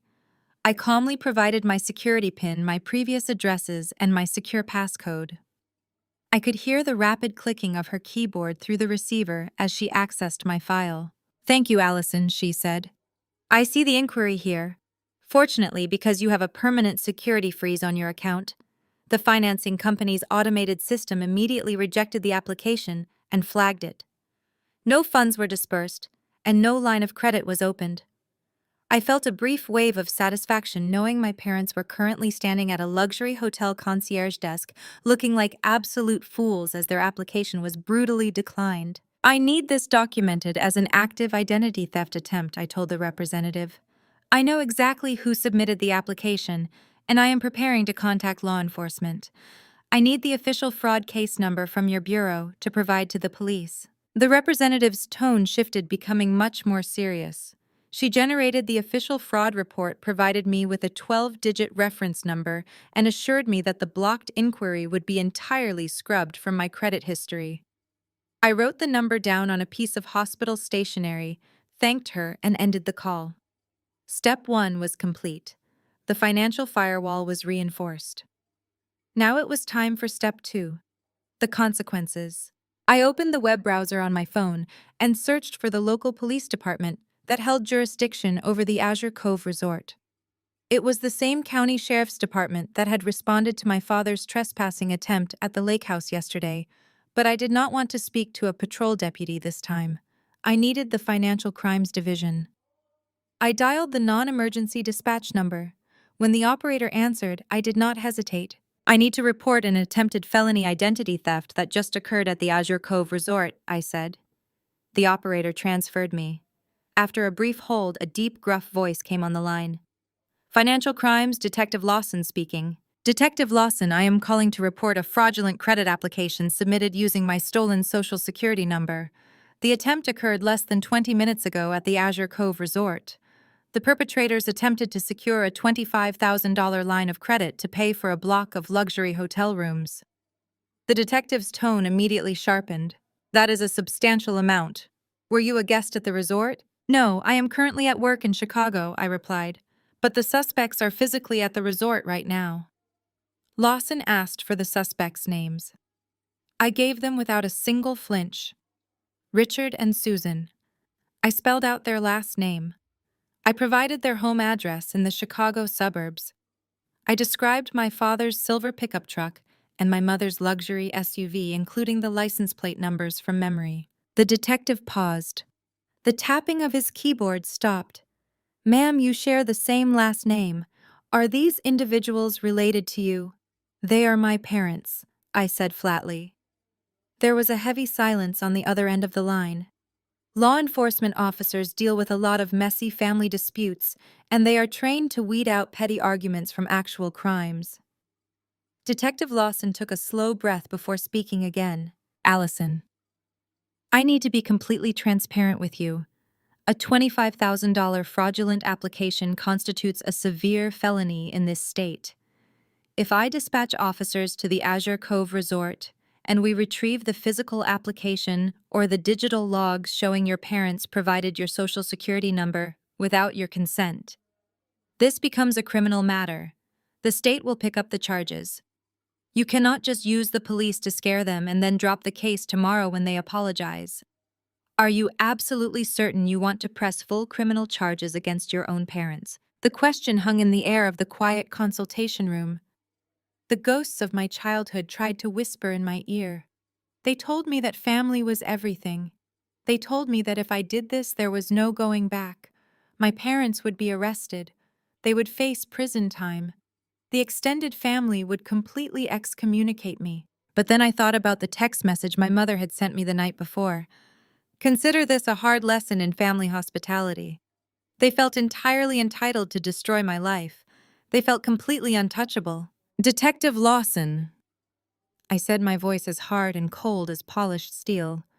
I am an emergency room trauma nurse. When a patient comes in with a limb that is severely infected and necrotic, we do not put a bandage on it and hope it gets better. We amputate it to save the rest of the body. My parents stole my federal tax documents. They attempted to defraud a hospitality vendor. They tried to saddle me with massive debt to fund their luxury vacation. I do not want an apology. I want an indictment. I am pressing full criminal charges. The detective exhaled sharply, clearly respecting the absolute certainty in my voice. Understood. If you are willing to testify and provide the evidence, I will open the case right now. But I need a formal sworn statement from you before I can send my officers to the resort to demand their financial logs and security footage. What do you need me to do? I asked. I am sending a link to your email address right now, Lawson explained. It is our department's secure portal for official police reports. You need to log in, fill out the digital affidavit, and sign it under penalty of perjury. Describe exactly how you believe they obtained your social security number, the details of the alert you received, and the fact that you wish to pursue charges. As soon as that affidavit hits my system, I have the legal leverage to move on the resort. I will have it completed in 10 minutes, I promised. I ended the call, placed the phone flat on the table, and opened my email inbox. The link from the sheriff's department was already there waiting for me. I clicked on it, watching the official county seal load on my screen. This was the point of no return. I was about to permanently sever the toxic cord that had bound me for 35 years. And as I began typing my sworn statement recounting exactly how my mother had stolen my W-2 forms years ago, under the guise of helping me, the memories of their past financial abuse flooded back, with crystal clarity fueling every single keystroke. The digital affidavit from the county sheriff loaded on my screen. It was a sterile, straightforward government form, but to me, it looked like a declaration of independence. I began filling in the mandatory fields: my full legal name, my current address, my contact information.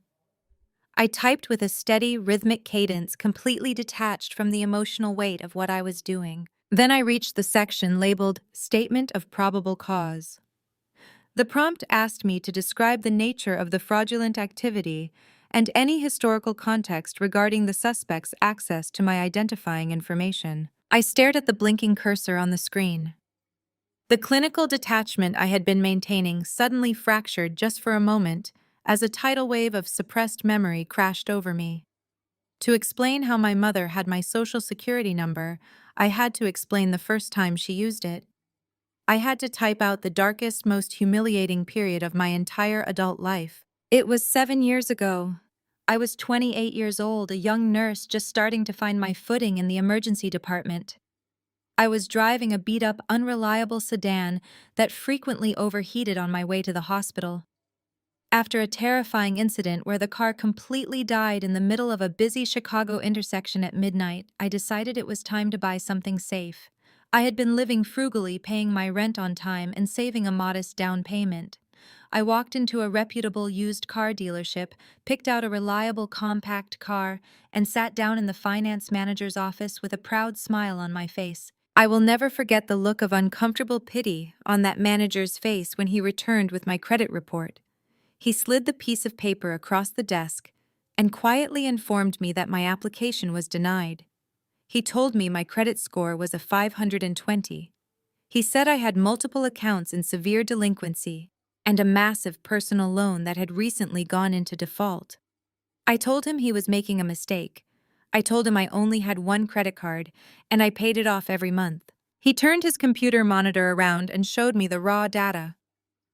There was a $15,000 personal loan along with two high-limit retail credit cards, all opened in my name exactly 8 months prior. The addresses associated with the fraudulent accounts were not my apartment. They were my parents' home address in the suburbs. The air had been sucked completely out of the tiny dealership office. I drove my broken car back to my apartment, my hands shaking so violently I could barely grip the steering wheel. I logged into a credit monitoring website and looked at the dates the accounts were opened. They perfectly aligned with Todd's first wedding. Todd had decided he wanted a massive, lavish destination wedding at an all-inclusive resort in Cancun. The bride's family was incredibly wealthy, and my father Richard was absolutely terrified of looking inferior. But my father did not have the cash to pay for the extravagant rehearsal dinners, the premium open bars, and the upgraded oceanfront suites he had promised to cover. Instead of admitting he could not afford it, my parents used the tax documents my mother had supposedly organized for me. They used my clean financial record to take out a high-interest personal loan and open credit cards to fund my brother's luxury wedding. A wedding to a woman Todd ended up divorcing just 8 months later. I remembered driving to their house the next morning to confront them. I walked into their pristine, beautifully decorated suburban kitchen, holding a printed stack of my ruined credit reports. I was crying uncontrollably. I asked them how they could possibly do this to me. The memory of their reaction still made my blood run cold. They did not apologize. They did not show a single ounce of remorse. My mother, Susan, immediately put her face in her hands and started forcing fake tears, playing the ultimate victim. She wailed that I was being cruel to her, that she was just trying to give her son a beautiful wedding, and that the financial pressure was too much for her to bear. My father stepped in front of her, pointing a furious finger at my face. He yelled at me for making my mother cry over something as trivial as money. He gaslit me with breathtaking precision. He told me it was an absolute emergency, that family always helps family, and that they fully intended to pay it back. He looked me in the eye and said, "You have a great job at the hospital, Allison. Do not be so dramatic. We will figure it out. Stop trying to ruin your brother's happiness." They never figured it out. They never paid back a single cent. Because the accounts were linked to their home address, and because I was too terrified of destroying the family to file a police report at 28 years old, the debt collectors came after me. I absorbed the entire $15,000. For the next 4 years, my life was a living nightmare. While Todd was posting photos of his weekend golf trips and his leased sports cars, I was living on cheap ramen noodles and working mandatory double shifts. I picked up every single holiday shift, every overnight rotation, and every undesirable weekend schedule just to make the minimum payments on the debt they stole from me. I missed birthdays. I missed holidays.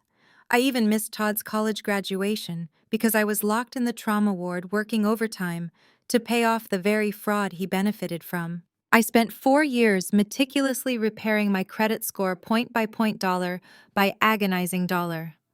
I built an iron fortress around my finances. I froze my credit. I swore to myself that I would never ever let them use me as their personal bank account again. I blinked the bright light of the hospital consultation room, bringing me back to the present. I looked down at the digital affidavit on my screen. The anger from that memory did not paralyze me like it used to. It fueled me. The 28-year-old girl who cried in her parents' kitchen was dead. The 35-year-old trauma nurse sitting in this chair knew exactly how to stop the bleeding. I placed my hands back on the keyboard. I did not write an emotional essay. I kept it strictly factual. I typed out exactly how Susan had acquired my W-2 forms under false pretenses 7 years ago. I documented the previous $15,000 fraud, explaining that I had not pressed charges at the time due to familial coercion, but that this established a clear, undeniable pattern of criminal financial behavior. Then I reached the bottom of the form. The portal requested any supporting digital evidence I could provide. I opened the photo gallery on my phone and selected the screenshot of the text message my mother had sent me the night before. The message where she explicitly demanded I pay the $28,000 bill at Azure Cove. The message where she threatened to cut me out of the family and strip my inheritance if I did not hand over my credit card to cover their luxury vacation. I uploaded the image to the police portal. It was the final devastating nail in their coffin. The text message completely destroyed any potential defense they might try to use. They could never claim the credit application at the hotel was a simple misunderstanding or a clerical error. The text message proved active malicious intent. It proved extortion. I scrolled to the final page of the affidavit. A large digital box awaited my signature, accompanied by a stark legal warning that submitting false information was a federal offense. I read through my statement one last time. Every word was true. Every detail was accurate. My parents had finally pushed me completely out of their reach, straight into the arms of the justice system. I used my index finger to trace my signature across the screen. I checked the box, confirming I was submitting this statement under penalty of perjury. Without a single second of hesitation, I hit the submit button. The screen loaded for a moment before displaying a bright green checkmark. Affidavit successfully transmitted to the County Financial Crimes Division. I left my phone on the table and walked over to the small sink in the corner of the consultation room. I turned on the cold water, splashed it over my face, and dried my skin with a rough paper towel. I looked at myself in the mirror. I looked tired, but I also looked completely at peace. The trap was fully set. 2 minutes later, my phone vibrated on the table. It was an email notification from Detective Lawson. The message was incredibly brief. It read, "Affidavit and supporting evidence received." The text message establishes clear intent. I am dispatching 2 units to the Azure Cove Resort immediately to secure the financial logs from the concierge and pull the lobby security footage. We will have the arrest warrants drafted by tomorrow morning. I locked my phone, slipped it into my scrub pocket, and unlocked the heavy oak door of the consultation room. I walked back out onto the chaotic floor of the emergency department. Brenda, the charge nurse, looked over at me from her station. "Is everything okay, Allison?" she asked. I gave her a genuine, relaxed smile. "Everything is perfectly fine, Brenda. I am ready to take my patients back." I spent the rest of my shift saving lives, completely unbothered by the fact that my parents' fake empire was currently in its final hours. They were sleeping in luxury suites they could not afford, completely unaware that the Financial Crimes Division was already building their case.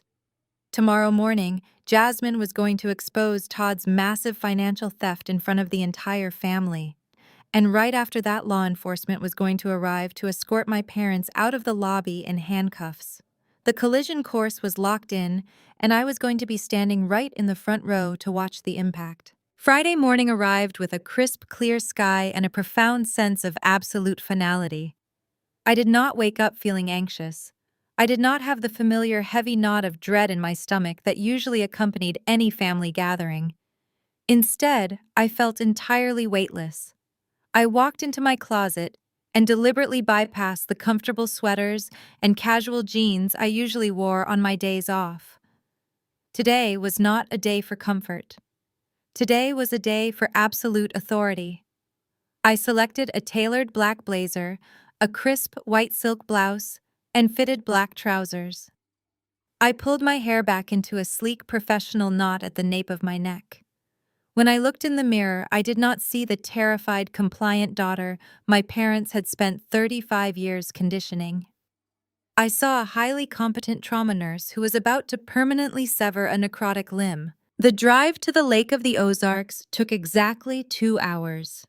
The morning sun reflected off the pristine water, creating a blinding, beautiful glare. As I navigated the winding luxury roads leading to the Azure Cove Resort, I thought about the phone call I had received from Detective Lawson late last night. He confirmed that the Financial Crimes Unit had successfully secured the digital logs from the resort concierge, proving beyond a shadow of a doubt that my father had provided my stolen Social Security number. The arrest warrants were signed by a judge at 8 o'clock this morning. The police were already on their way. All I had to do was walk in and ensure I had a front row seat. I pulled my car into the massive circular driveway of the resort. A valet in a crisp uniform immediately opened my door. I handed him my keys, straightened my blazer, and walked up the wide stone steps toward the grand entrance. The moment I stepped through the heavy glass doors, the sheer staggering scale of the luxury hit me. The lobby was a massive expanse of polished white marble vaulted ceilings, lined with imported crystal chandeliers and towering floor-to-ceiling windows that offered a breathtaking panoramic view of the lake. The air smelled of fresh lilies, expensive espresso, and wealth. It was the exact type of environment my father was obsessed with, a place designed to make people feel important. And it was exactly the type of place he could never actually afford. I walked past the front desk, my heels clicking sharply against the marble floor, and headed toward the grand dining wing just off the main lobby. It did not take long to find them. 32 extended relatives were occupying an entire section of premium tables near the massive windows. It was a scene of absolute ridiculous excess.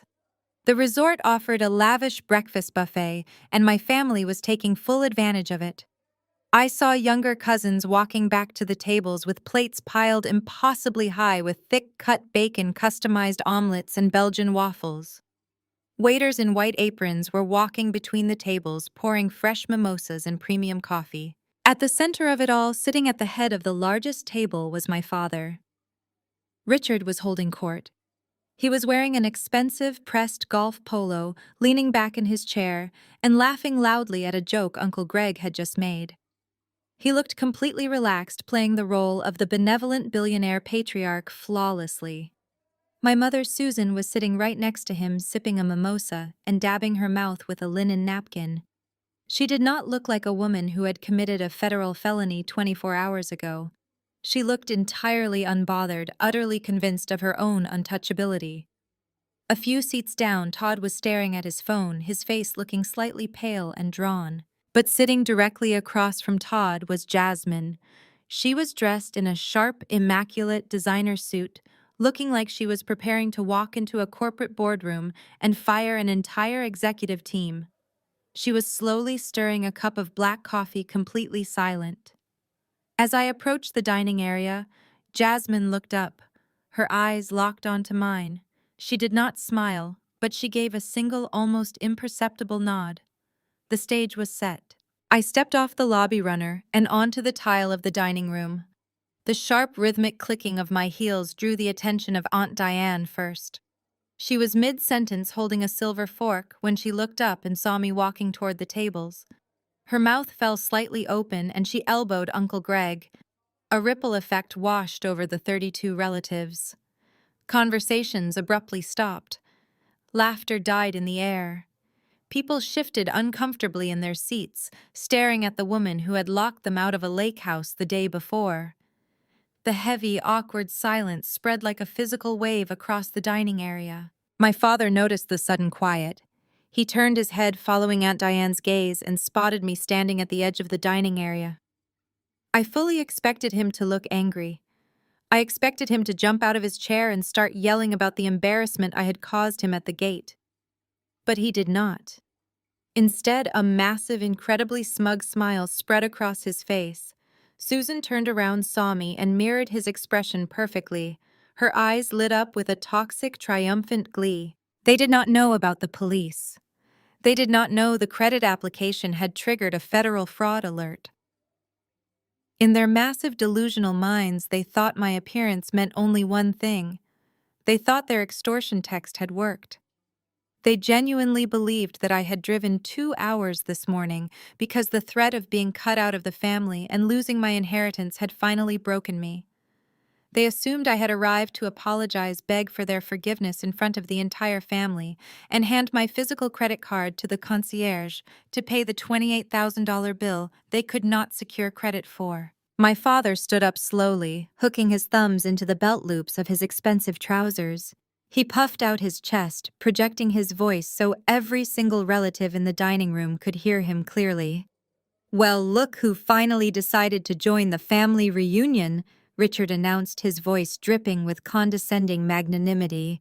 "I told you she would come to her senses, Susan. I told you she just needed a little time to cool off and realize how important family hospitality is." Susan let out a soft, theatrical sigh of relief standing up next to him. She smoothed the front of her silk blouse and offered me a sickeningly sweet fake smile. "Allison, I am so glad you decided to stop acting like a petulant child.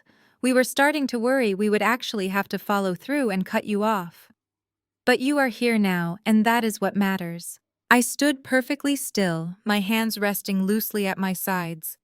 I did not say a word. I just let them continue to dig the hole deeper, completely fascinated by the sheer depth of their arrogance. My father gestured broadly toward the extravagant buffet behind him, acting like a generous king welcoming a banished peasant back into the kingdom. "Go ahead and grab a plate, Allison. The smoked salmon is fantastic. But before you sit down with us, you need to walk over to the front desk. The concierge has been holding these rooms on a temporary authorization. Tell the manager you are my daughter, give them your platinum card to cover the total balance for the week, and apologize for the delay. Once that bill is settled, you can come back here and apologize to your Aunt Diane and Uncle Greg for the stunt you pulled yesterday." The absolute silence in the dining room was deafening. 32 relatives were staring at me, waiting to see if I would bow my head and follow my father's humiliating orders. Todd finally looked up from his phone, a nervous, desperate glimmer of hope in his eyes, silently begging me to just pay the bill so his own financial lies would remain hidden from his wife. I looked at my father. I looked at my mother. I looked at the lavish breakfast spread, the crystal chandeliers, and the panoramic view of the lake. And then I let out a low, cold laugh that echoed sharply across the quiet room. My cold laugh echoed sharply across the quiet dining room. My father's triumphant, arrogant smile faltered for a fraction of a second, confusion flashing in his eyes. He had expected tears.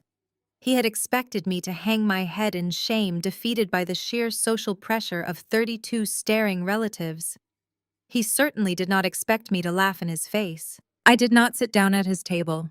I did not grab a plate from the lavish buffet. I turned on my heel and walked directly out of the dining room, heading straight toward the main front desk in the grand lobby.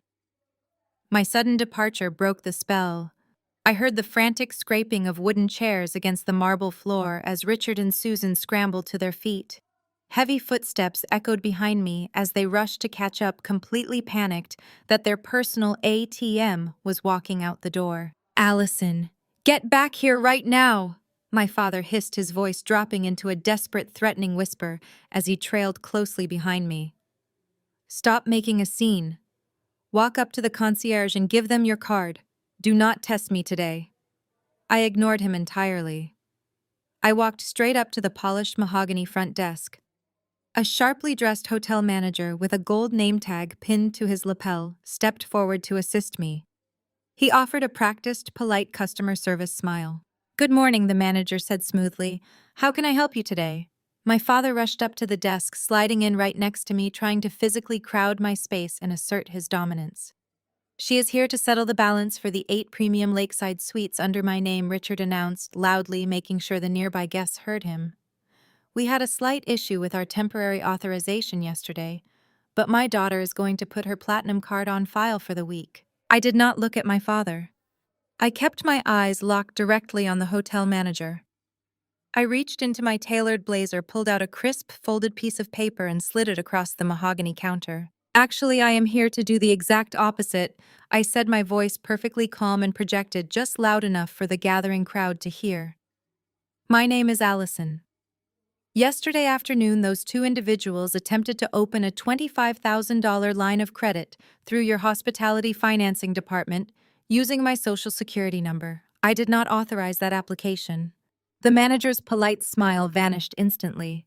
The practiced hospitality professional was replaced immediately by a man who realized his resort was in the middle of a massive financial liability. He picked up the piece of paper. "This is the official federal fraud report." I continued pointing to the document. "And below that is the active criminal case number filed with the County Financial Crimes Division. The local police department has already subpoenaed your concierge logs and your lobby security footage." All the color completely drained from my father's face. His tan skin turned a sickly ashen gray. Susan let out a sharp, breathless gasp and covered her mouth with her hands, taking a terrified step backward. "Sir, this is a massive misunderstanding." Richard stammered, his voice cracking in panic. "My daughter is just confused. We were just trying to expedite the check-in process." The manager ignored Richard completely. He looked at the police letterhead, read the federal case number, and immediately began typing furiously on his computer terminal. The clicking of his keyboard was the only sound in the tense, heavy air of the lobby. "Ma'am, our financing department did flag and automatically decline a credit application under your name yesterday afternoon," the manager stated, his voice dropping into a serious, uncompromising tone.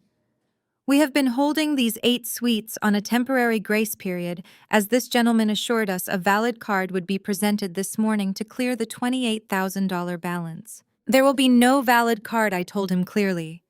"They have absolutely no money. They are currently committing felony fraud against your hotel." The manager did not hesitate for a single second. He clicked his mouse 3 times with heavy final strikes. "I am immediately voiding the temporary authorizations," the manager announced, coldly looking directly at my father. "I am deactivating all 8 room keycards as of this exact moment. You and your entire party are no longer welcome at Azure Cove.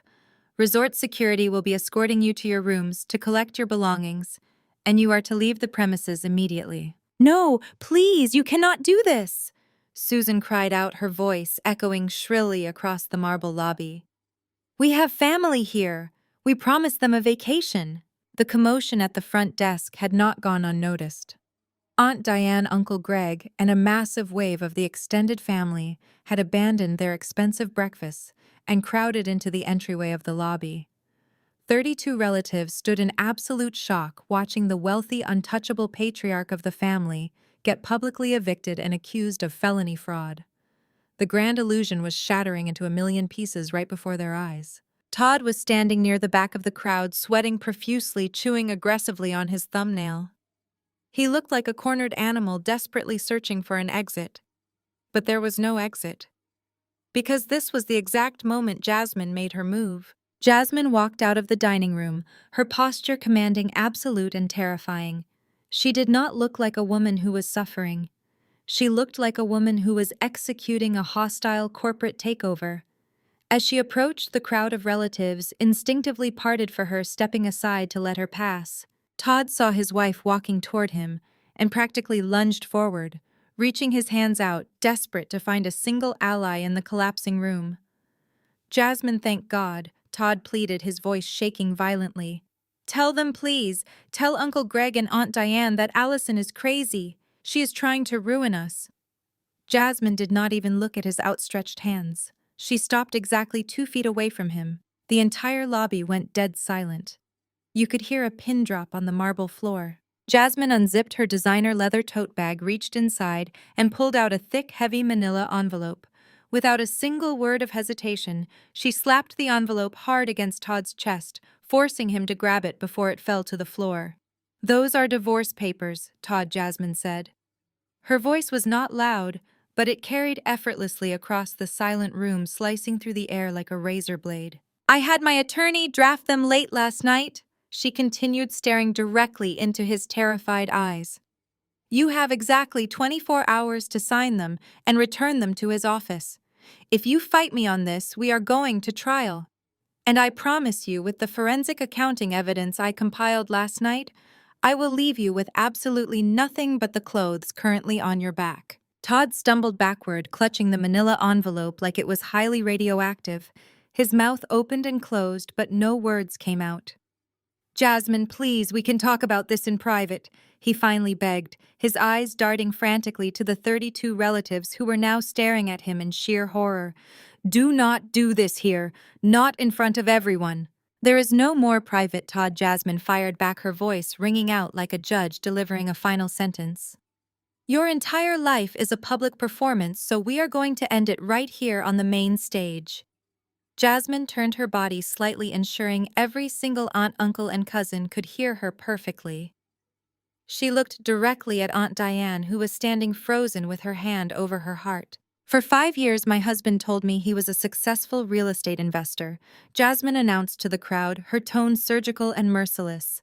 He told me he bought the beautiful lake house you were all supposed to stay at this week. He told me he was building our financial future.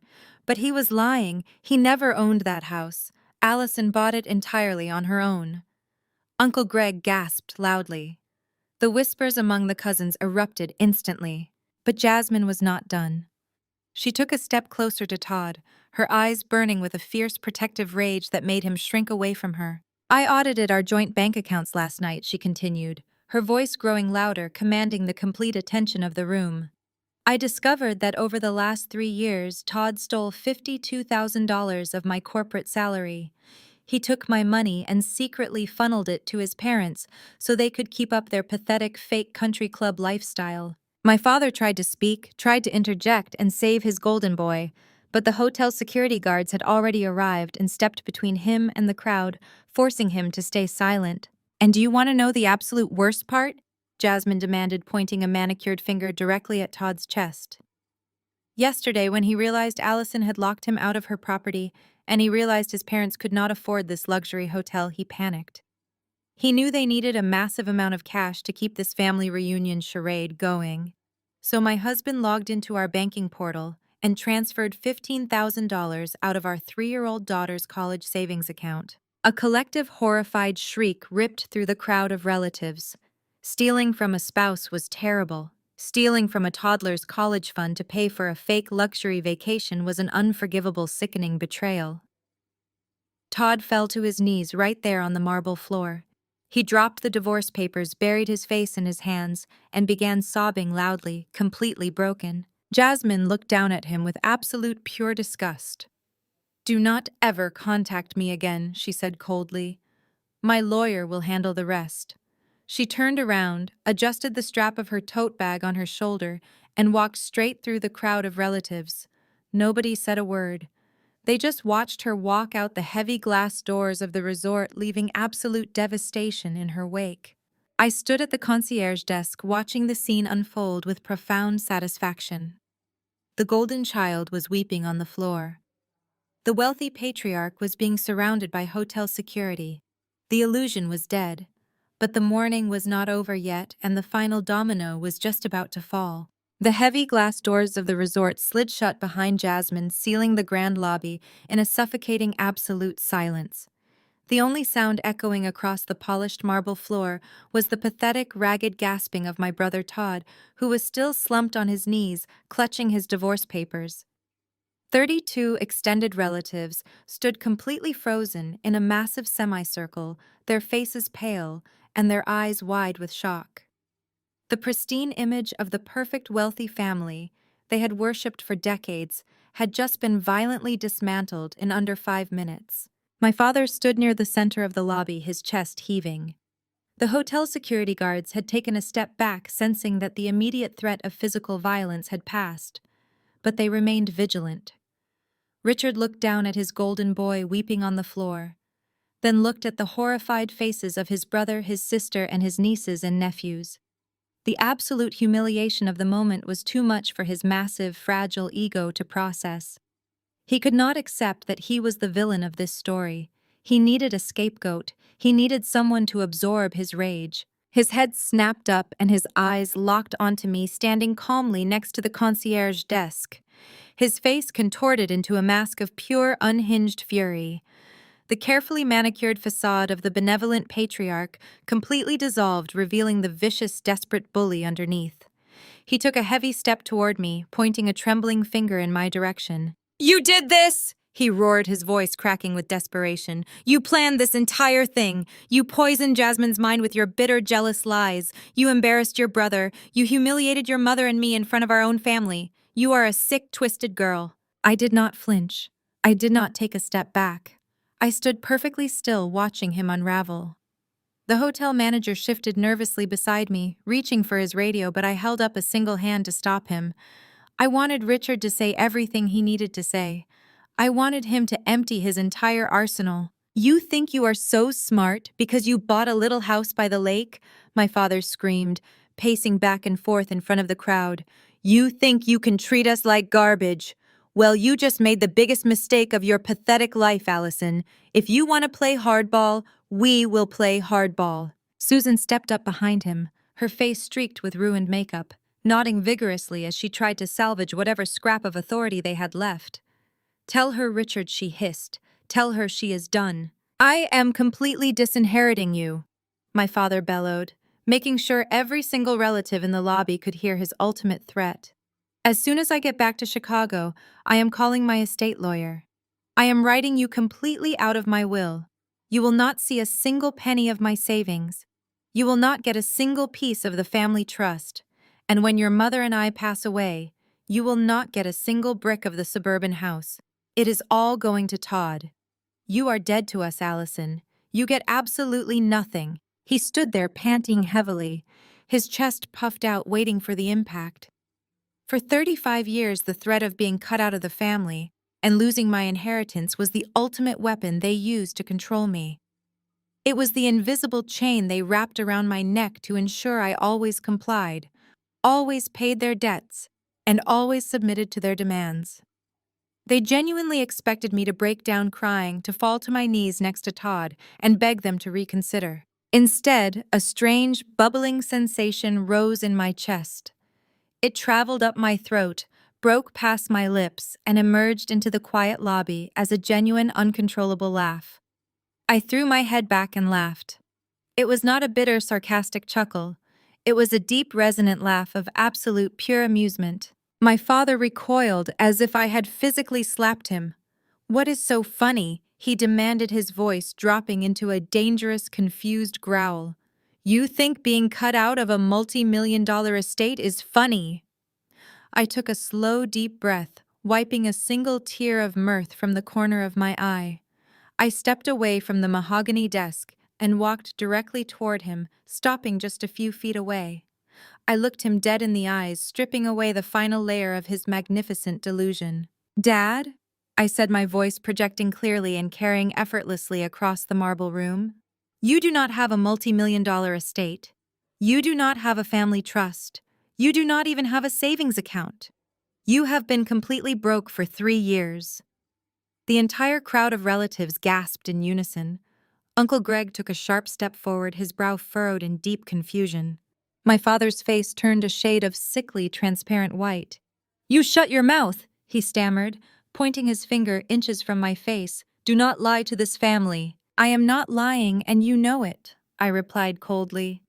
3 years ago, you lost your primary sales contracts. You told everyone you were taking an early retirement to focus on investments. But the truth is, you were fired, and you had absolutely nothing saved. You maxed out your credit cards to keep paying your country club dues. You let Todd steal $52,000 from his own wife to pay for your luxury car leases and your expensive dinners. You are a complete and total financial fraud. Susan let out a loud, wailing sob, burying her face in her hands. She knew it was true. She knew the secret was finally out. But I am not done, Dad. I continued, closing the distance between us until I was looking slightly down into his terrified eyes. Let us talk about that beautiful suburban house you just threatened to cut me out of. The house you think gives you so much power. Do you remember when you received those pre-foreclosure notices from the county treasurer 2 years ago? Richard stopped breathing. His eyes widened to the size of saucers. His mouth hung open in absolute paralyzed shock. You were $40,000 behind on your property taxes. I explained my words, falling like heavy hammer strikes in the silent lobby. The bank was exactly 30 days away from seizing the property and evicting you and Mom onto the street. But then, miraculously, a blind legal trust stepped in and paid the entire delinquent balance in full, and that same trust has been paying your quarterly property taxes ever since. I paused, letting the reality of the situation completely saturate his mind. I watched the gears turning in his head as he desperately tried to connect the dots. "You thought you got lucky," I said softly. "You thought some clerical error saved you, or some anonymous wealthy benefactor took pity on you. You never bothered to ask questions because you were just relieved you did not have to sell your precious house and admit to your rich friends that you were bankrupt." I tilted my head, offering him a cold, surgical smile. "That blind trust belongs to me, Dad." A sharp collective intake of breath echoed from the 32 relatives standing behind him. Aunt Diane literally had to lean against a marble pillar to keep her balance. "I am the one who saved your house," I stated, my voice echoing with absolute authority. "I paid the $40,000 delinquency with the overtime money I earned working night shifts in the trauma ward. I paid your quarterly taxes for the last 2 years. I did not do it because I love you. I did it because I knew if the bank evicted you, you would show up on my doorstep demanding to live with me, and I would rather burn my own money than let you back into my daily life." Richard looked like he was going to vomit. His entire body began to tremble. The man who had spent his entire life trying to dominate his daughter suddenly realized he had been surviving solely on her secret charity. "But here is the ultimate payoff, Dad," I said, dropping my voice to a lethal quiet register. "When you tried to steal my identity yesterday to pay for this luxury resort, you crossed the final line. So as of 8 o'clock this morning, I called my attorney. I formally dissolved the blind trust. I canceled the property tax autopay. I stepped back, surveying the absolute ruin of the man standing before me. The county treasurer will be sending you the new tax bill next week," I announced. "And since Todd is about to be completely wiped out in divorce court, he will not be able to steal from Jasmine to save you this time. You are going to lose the house. You are going to lose the cars. You are going to lose everything." The silence that followed was apocalyptic. There were no more threats. There was no more yelling. My father stood frozen, utterly destroyed by the sheer magnitude of the truth. Uncle Greg finally broke the silence. He walked past my father, his face contorted with absolute disgust. "You make me sick, Richard," Greg spat. "You lied to us, you stole from a baby's college fund, and you treated the only person who actually helped you like absolute garbage." Greg turned to the rest of the family. "Pack your bags, everyone. We are leaving. We will find a cheap motel on the highway and drive home tomorrow. I am not spending another second looking at this man." The crowd of relatives immediately turned their backs on my parents. They began walking quickly toward the elevators and the front doors, completely abandoning the wealthy patriarch they had respected just an hour prior. I looked at my mother, who was currently sitting on a luxury lobby sofa, crying hysterically into her hands. I looked at Todd, who was still paralyzed on the marble floor, and I looked at my father, who was staring blankly at the wall, a hollow, empty shell of a man. I did not feel sorry for them. I felt absolutely nothing but the pure, clean air of total liberation. I turned around, offered a polite nod to the hotel manager, and began walking toward the main exit. But just as I reached the heavy glass doors, the flashing red and blue lights of 3 county sheriff cruisers suddenly pulled into the circular driveway, their sirens completely cutting through the peaceful morning air. The final consequence had arrived. The heavy glass doors of the resort slid open, and the chaotic flashing of red and blue lights spilled across the pristine marble floor. 3 uniformed county deputies stepped into the lobby, moving with urgent, coordinated precision. They were led by a tall, stern man in a crisp gray suit, who I immediately recognized from his voice on the phone the night before. It was Detective Lawson from the Financial Crimes Division. He did not look like a man who was there to negotiate a family misunderstanding. He looked like a man who had a stack of irrefutable digital evidence sitting on his desk and a judge's signature on a warrant. The hotel manager stepped out from behind the polished mahogany counter, pointing a single shaking finger directly at my parents standing near the center of the lobby. Detective Lawson walked straight toward my father, his gold badge clearly visible on his belt. Richard tried to straighten his posture desperately, attempting to summon the arrogant, wealthy patriarch persona one last time. but his knees were practically buckling beneath him. His face was a sickly ashen gray, and his hands were trembling so violently he had to press them against his sides. Richard and Susan, the detective, said, his deep voice echoing in the dead silence of the lobby. "We need you to step away from the crowd. You are being detained in connection with a felony identity theft and credit fraud investigation." My father opened his mouth, but absolutely no sound came out. The bluster, the threats, and the towering ego were entirely gone, completely vaporized by the reality of law enforcement standing inches away from him. Susan, however, completely lost whatever fragile grip she still had on reality. She lunged forward, grabbing the sleeve of the detective's suit jacket. "You cannot arrest us!" she wailed, tears streaming down her face, her voice reaching a shrill, hysterical pitch. "We belong to the Oak Ridge Country Club. We are good people. This is just a family dispute. My daughter is lying to you because she is jealous of her brother." The detective did not even blink. He calmly unpeeled her fingers from his jacket with cold, practiced professionalism. "Ma'am, your daughter provided the exact tax documents you stole from her, and this hotel provided the exact timestamp and digital signature of your fraudulent application." Lawson stated, his tone completely devoid of sympathy. "You attempted to open a $25,000 line of credit using a stolen Social Security number. Turn around and place your hands behind your back." They did not force them to the ground, sparing them that single shred of dignity only because they did not physically resist, but the escort out of the building was worse than any physical restraint. Two uniformed deputies flanked my father, and one walked closely behind my mother, holding her firmly by the arm as she continued to sob uncontrollably. They were marched across the grand lobby, past the crystal chandeliers, and past the extravagant breakfast buffet they could never afford. I stood near the main exit, perfectly still, my hands resting calmly in the pockets of my tailored trousers. As they walked past me, my father did not look up.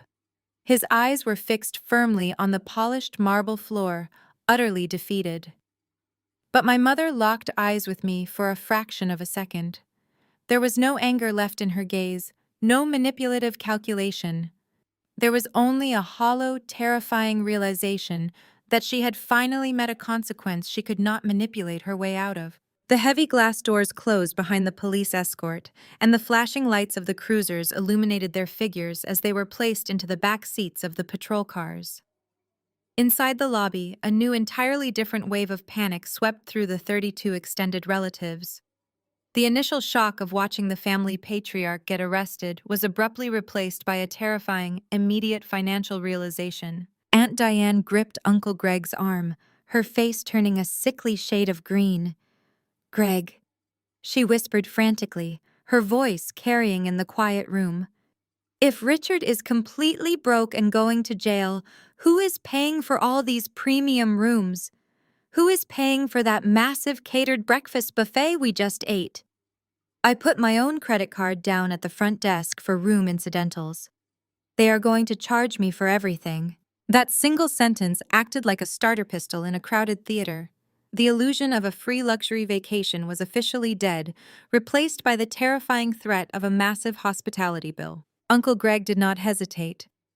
"Nobody talk to the front desk," he ordered the family in a harsh, urgent whisper, acting like a general organizing a military evacuation. "Go straight to your rooms right now. Grab your bags, do not take anything from the minibars, and get to the parking garage as fast as you can.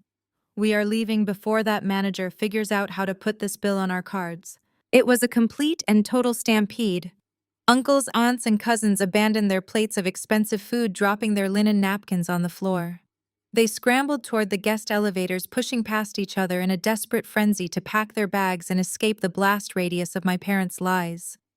The loyalty they had shown my father 10 minutes ago completely evaporated the moment their own wallets were threatened. Amidst the absolute chaos of the fleeing family, one person remained entirely stationary: my brother Todd. He had managed to crawl off the marble floor and slump into one of the velvet dining chairs at the abandoned breakfast table. He was holding the thick manila envelope containing his divorce papers tightly against his chest, staring blankly at the wall. The golden child, the man who had stolen $52,000 from his own wife, to fund his parents' delusions, was now utterly alone. His parents were sitting in the back of a police cruiser. His extended family was actively running away from him, and he had absolutely no money, no property, and no future left to manipulate. I looked through the massive floor-to-ceiling windows of the lobby, watching the circular driveway outside. Jasmine was standing calmly by the valet stand. She handed the attendant her ticket, tipped him generously with crisp cash, and waited patiently as he brought her sleek black luxury sedan to the front. She did not look back at the hotel. She did not look back through the glass at the dining room where her husband was sitting in absolute ruin. She simply opened her car door, slid into the driver's seat, and drove away down the winding resort road, disappearing into the bright morning sun. She was leaving with her highly successful career, her self-respect, and a watertight forensic accounting file that was going to secure her absolute financial freedom in divorce court. I took a deep breath, the scent of fresh lilies and expensive coffee filling my lungs. The entire fake empire had completely collapsed in less than an hour. Every single lie had been exposed, every stolen dollar accounted for, and every toxic boundary violator properly dealt with. I adjusted the lapel of my tailored black blazer, feeling a profound, quiet strength radiating through my bones. I had walked into this hotel as the family's scapegoat, but I was walking out as the only person who actually owned her own life.